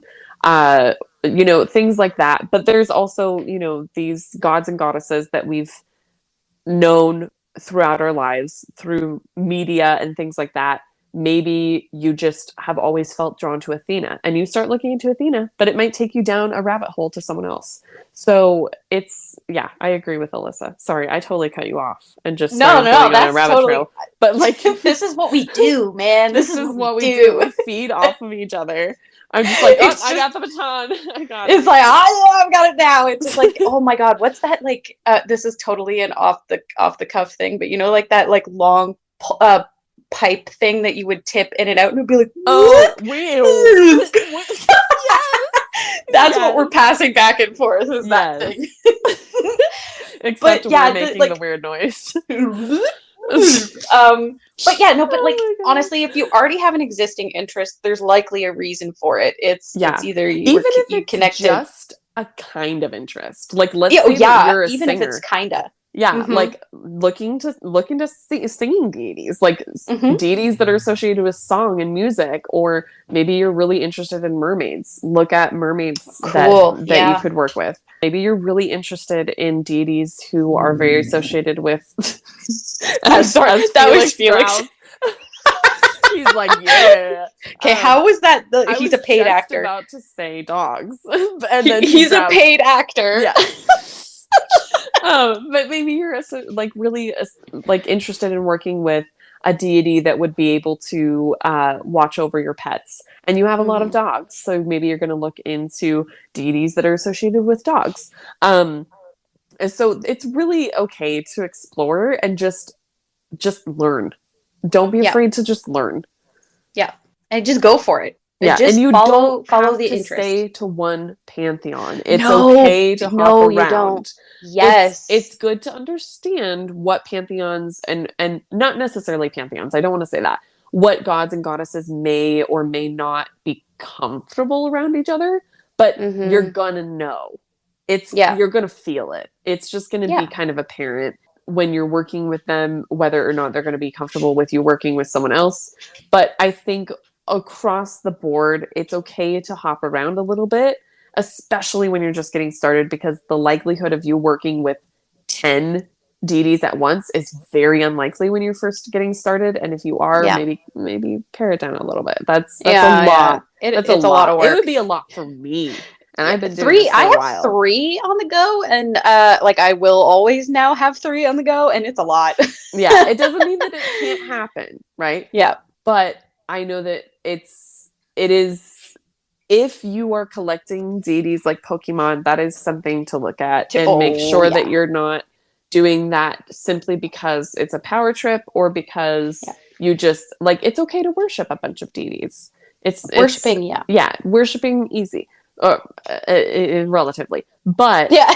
working Yeah. with, you know, 10,000 deities at once might be a Oof. little much for most people. So that's something to keep in mind. But I mean, like, yeah, I mean, so if you have that curiosity there, but also if you happen to know your cultural heritage, Yeah, and yeah. that's a line you can explore. You know, if your family is you know, if you're of Mexican descent, then you can feel free to explore the mythology that is around that and see if you connect with that, and explore a larger community as well as you go down that road. Perhaps you want to connect with practitioners that are already on a path that you are interested in. Feel free to ask them questions. Feel free to explore the topic in a general sense. You know, like if Norse paganism interests you, why not search up some well-known Norse pagans in the community, or go find someone that you feel like you can ask questions. Of course, always use your discernment, please, but exploring a larger community is kind of a good way to get a sense of, how do I feel like I would fit in the broader sort of culture of the community. Another thing as well is understand what it is you are willing to put out there for a deity. Are you interested in working with a deity from an offering perspective? Are you a ritual person? How do you like to communicate with the deity? Do you prefer divination? Do you prefer to rely on your clairsenses? Do you prefer to rely on meditation? That might help you as you consider reaching out to a deity. One thing I just want to make clear is you can just keep it simple. Just go with what feels right. Trust your intuition. Trust where you naturally feel inclined to go, and it will lead you likely in a lot of different places.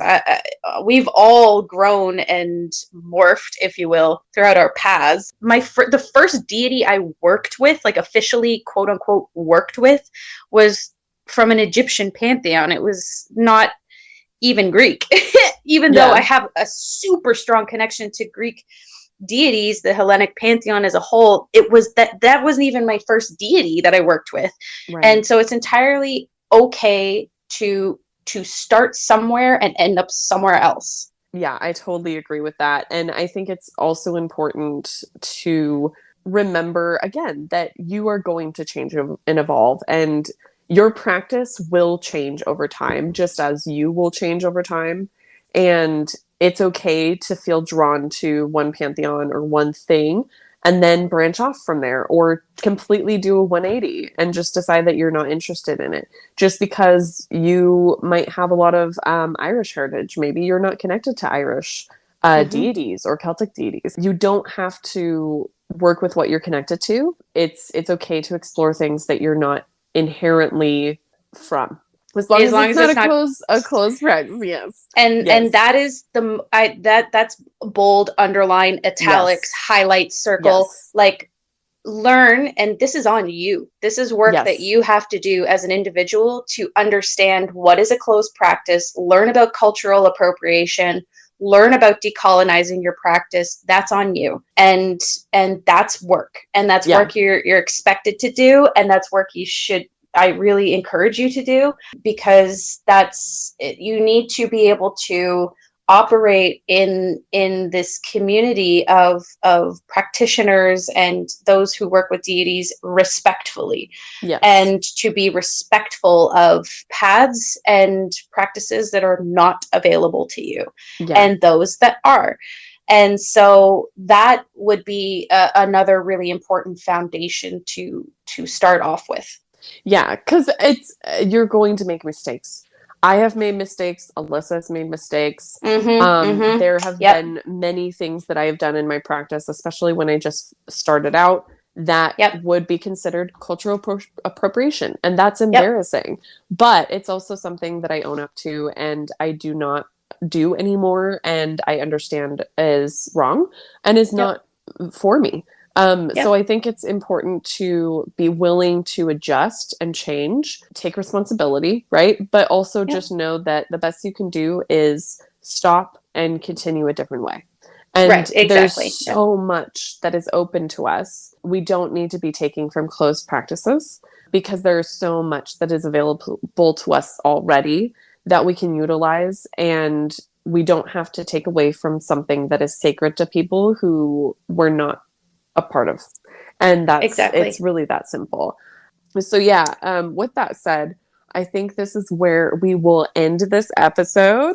I know it's been so long, but I hope you guys enjoyed it. Obviously, if you have any questions, we would love to discuss, whether that is on the Discord, which is linked in the description, or if you would like to send us a question through email or on our page on Anchor. We would love to hear from you guys. We would love to have more of a conversation around this because obviously, like we said, it's the tip of the iceberg. So there's so many other things and segues that we can go into this in other episodes or bonus episodes that we would love to discuss with you guys. So please do not hesitate to reach out. If you are interested in booking a session with Alyssa and I, then please don't hesitate to visit our websites, also linked in the description below as well. But with that said, be safe and continue learning, and don't be afraid to just kind of expand your horizons. And hopefully this helps you feel a little bit more comfortable with getting started with deity work. Absolutely. I hope that this podcast episode has been informational, educational, empowering, enlightening, and that you feel that you are ready to branch off from here and to ask questions and to continue to stay curious.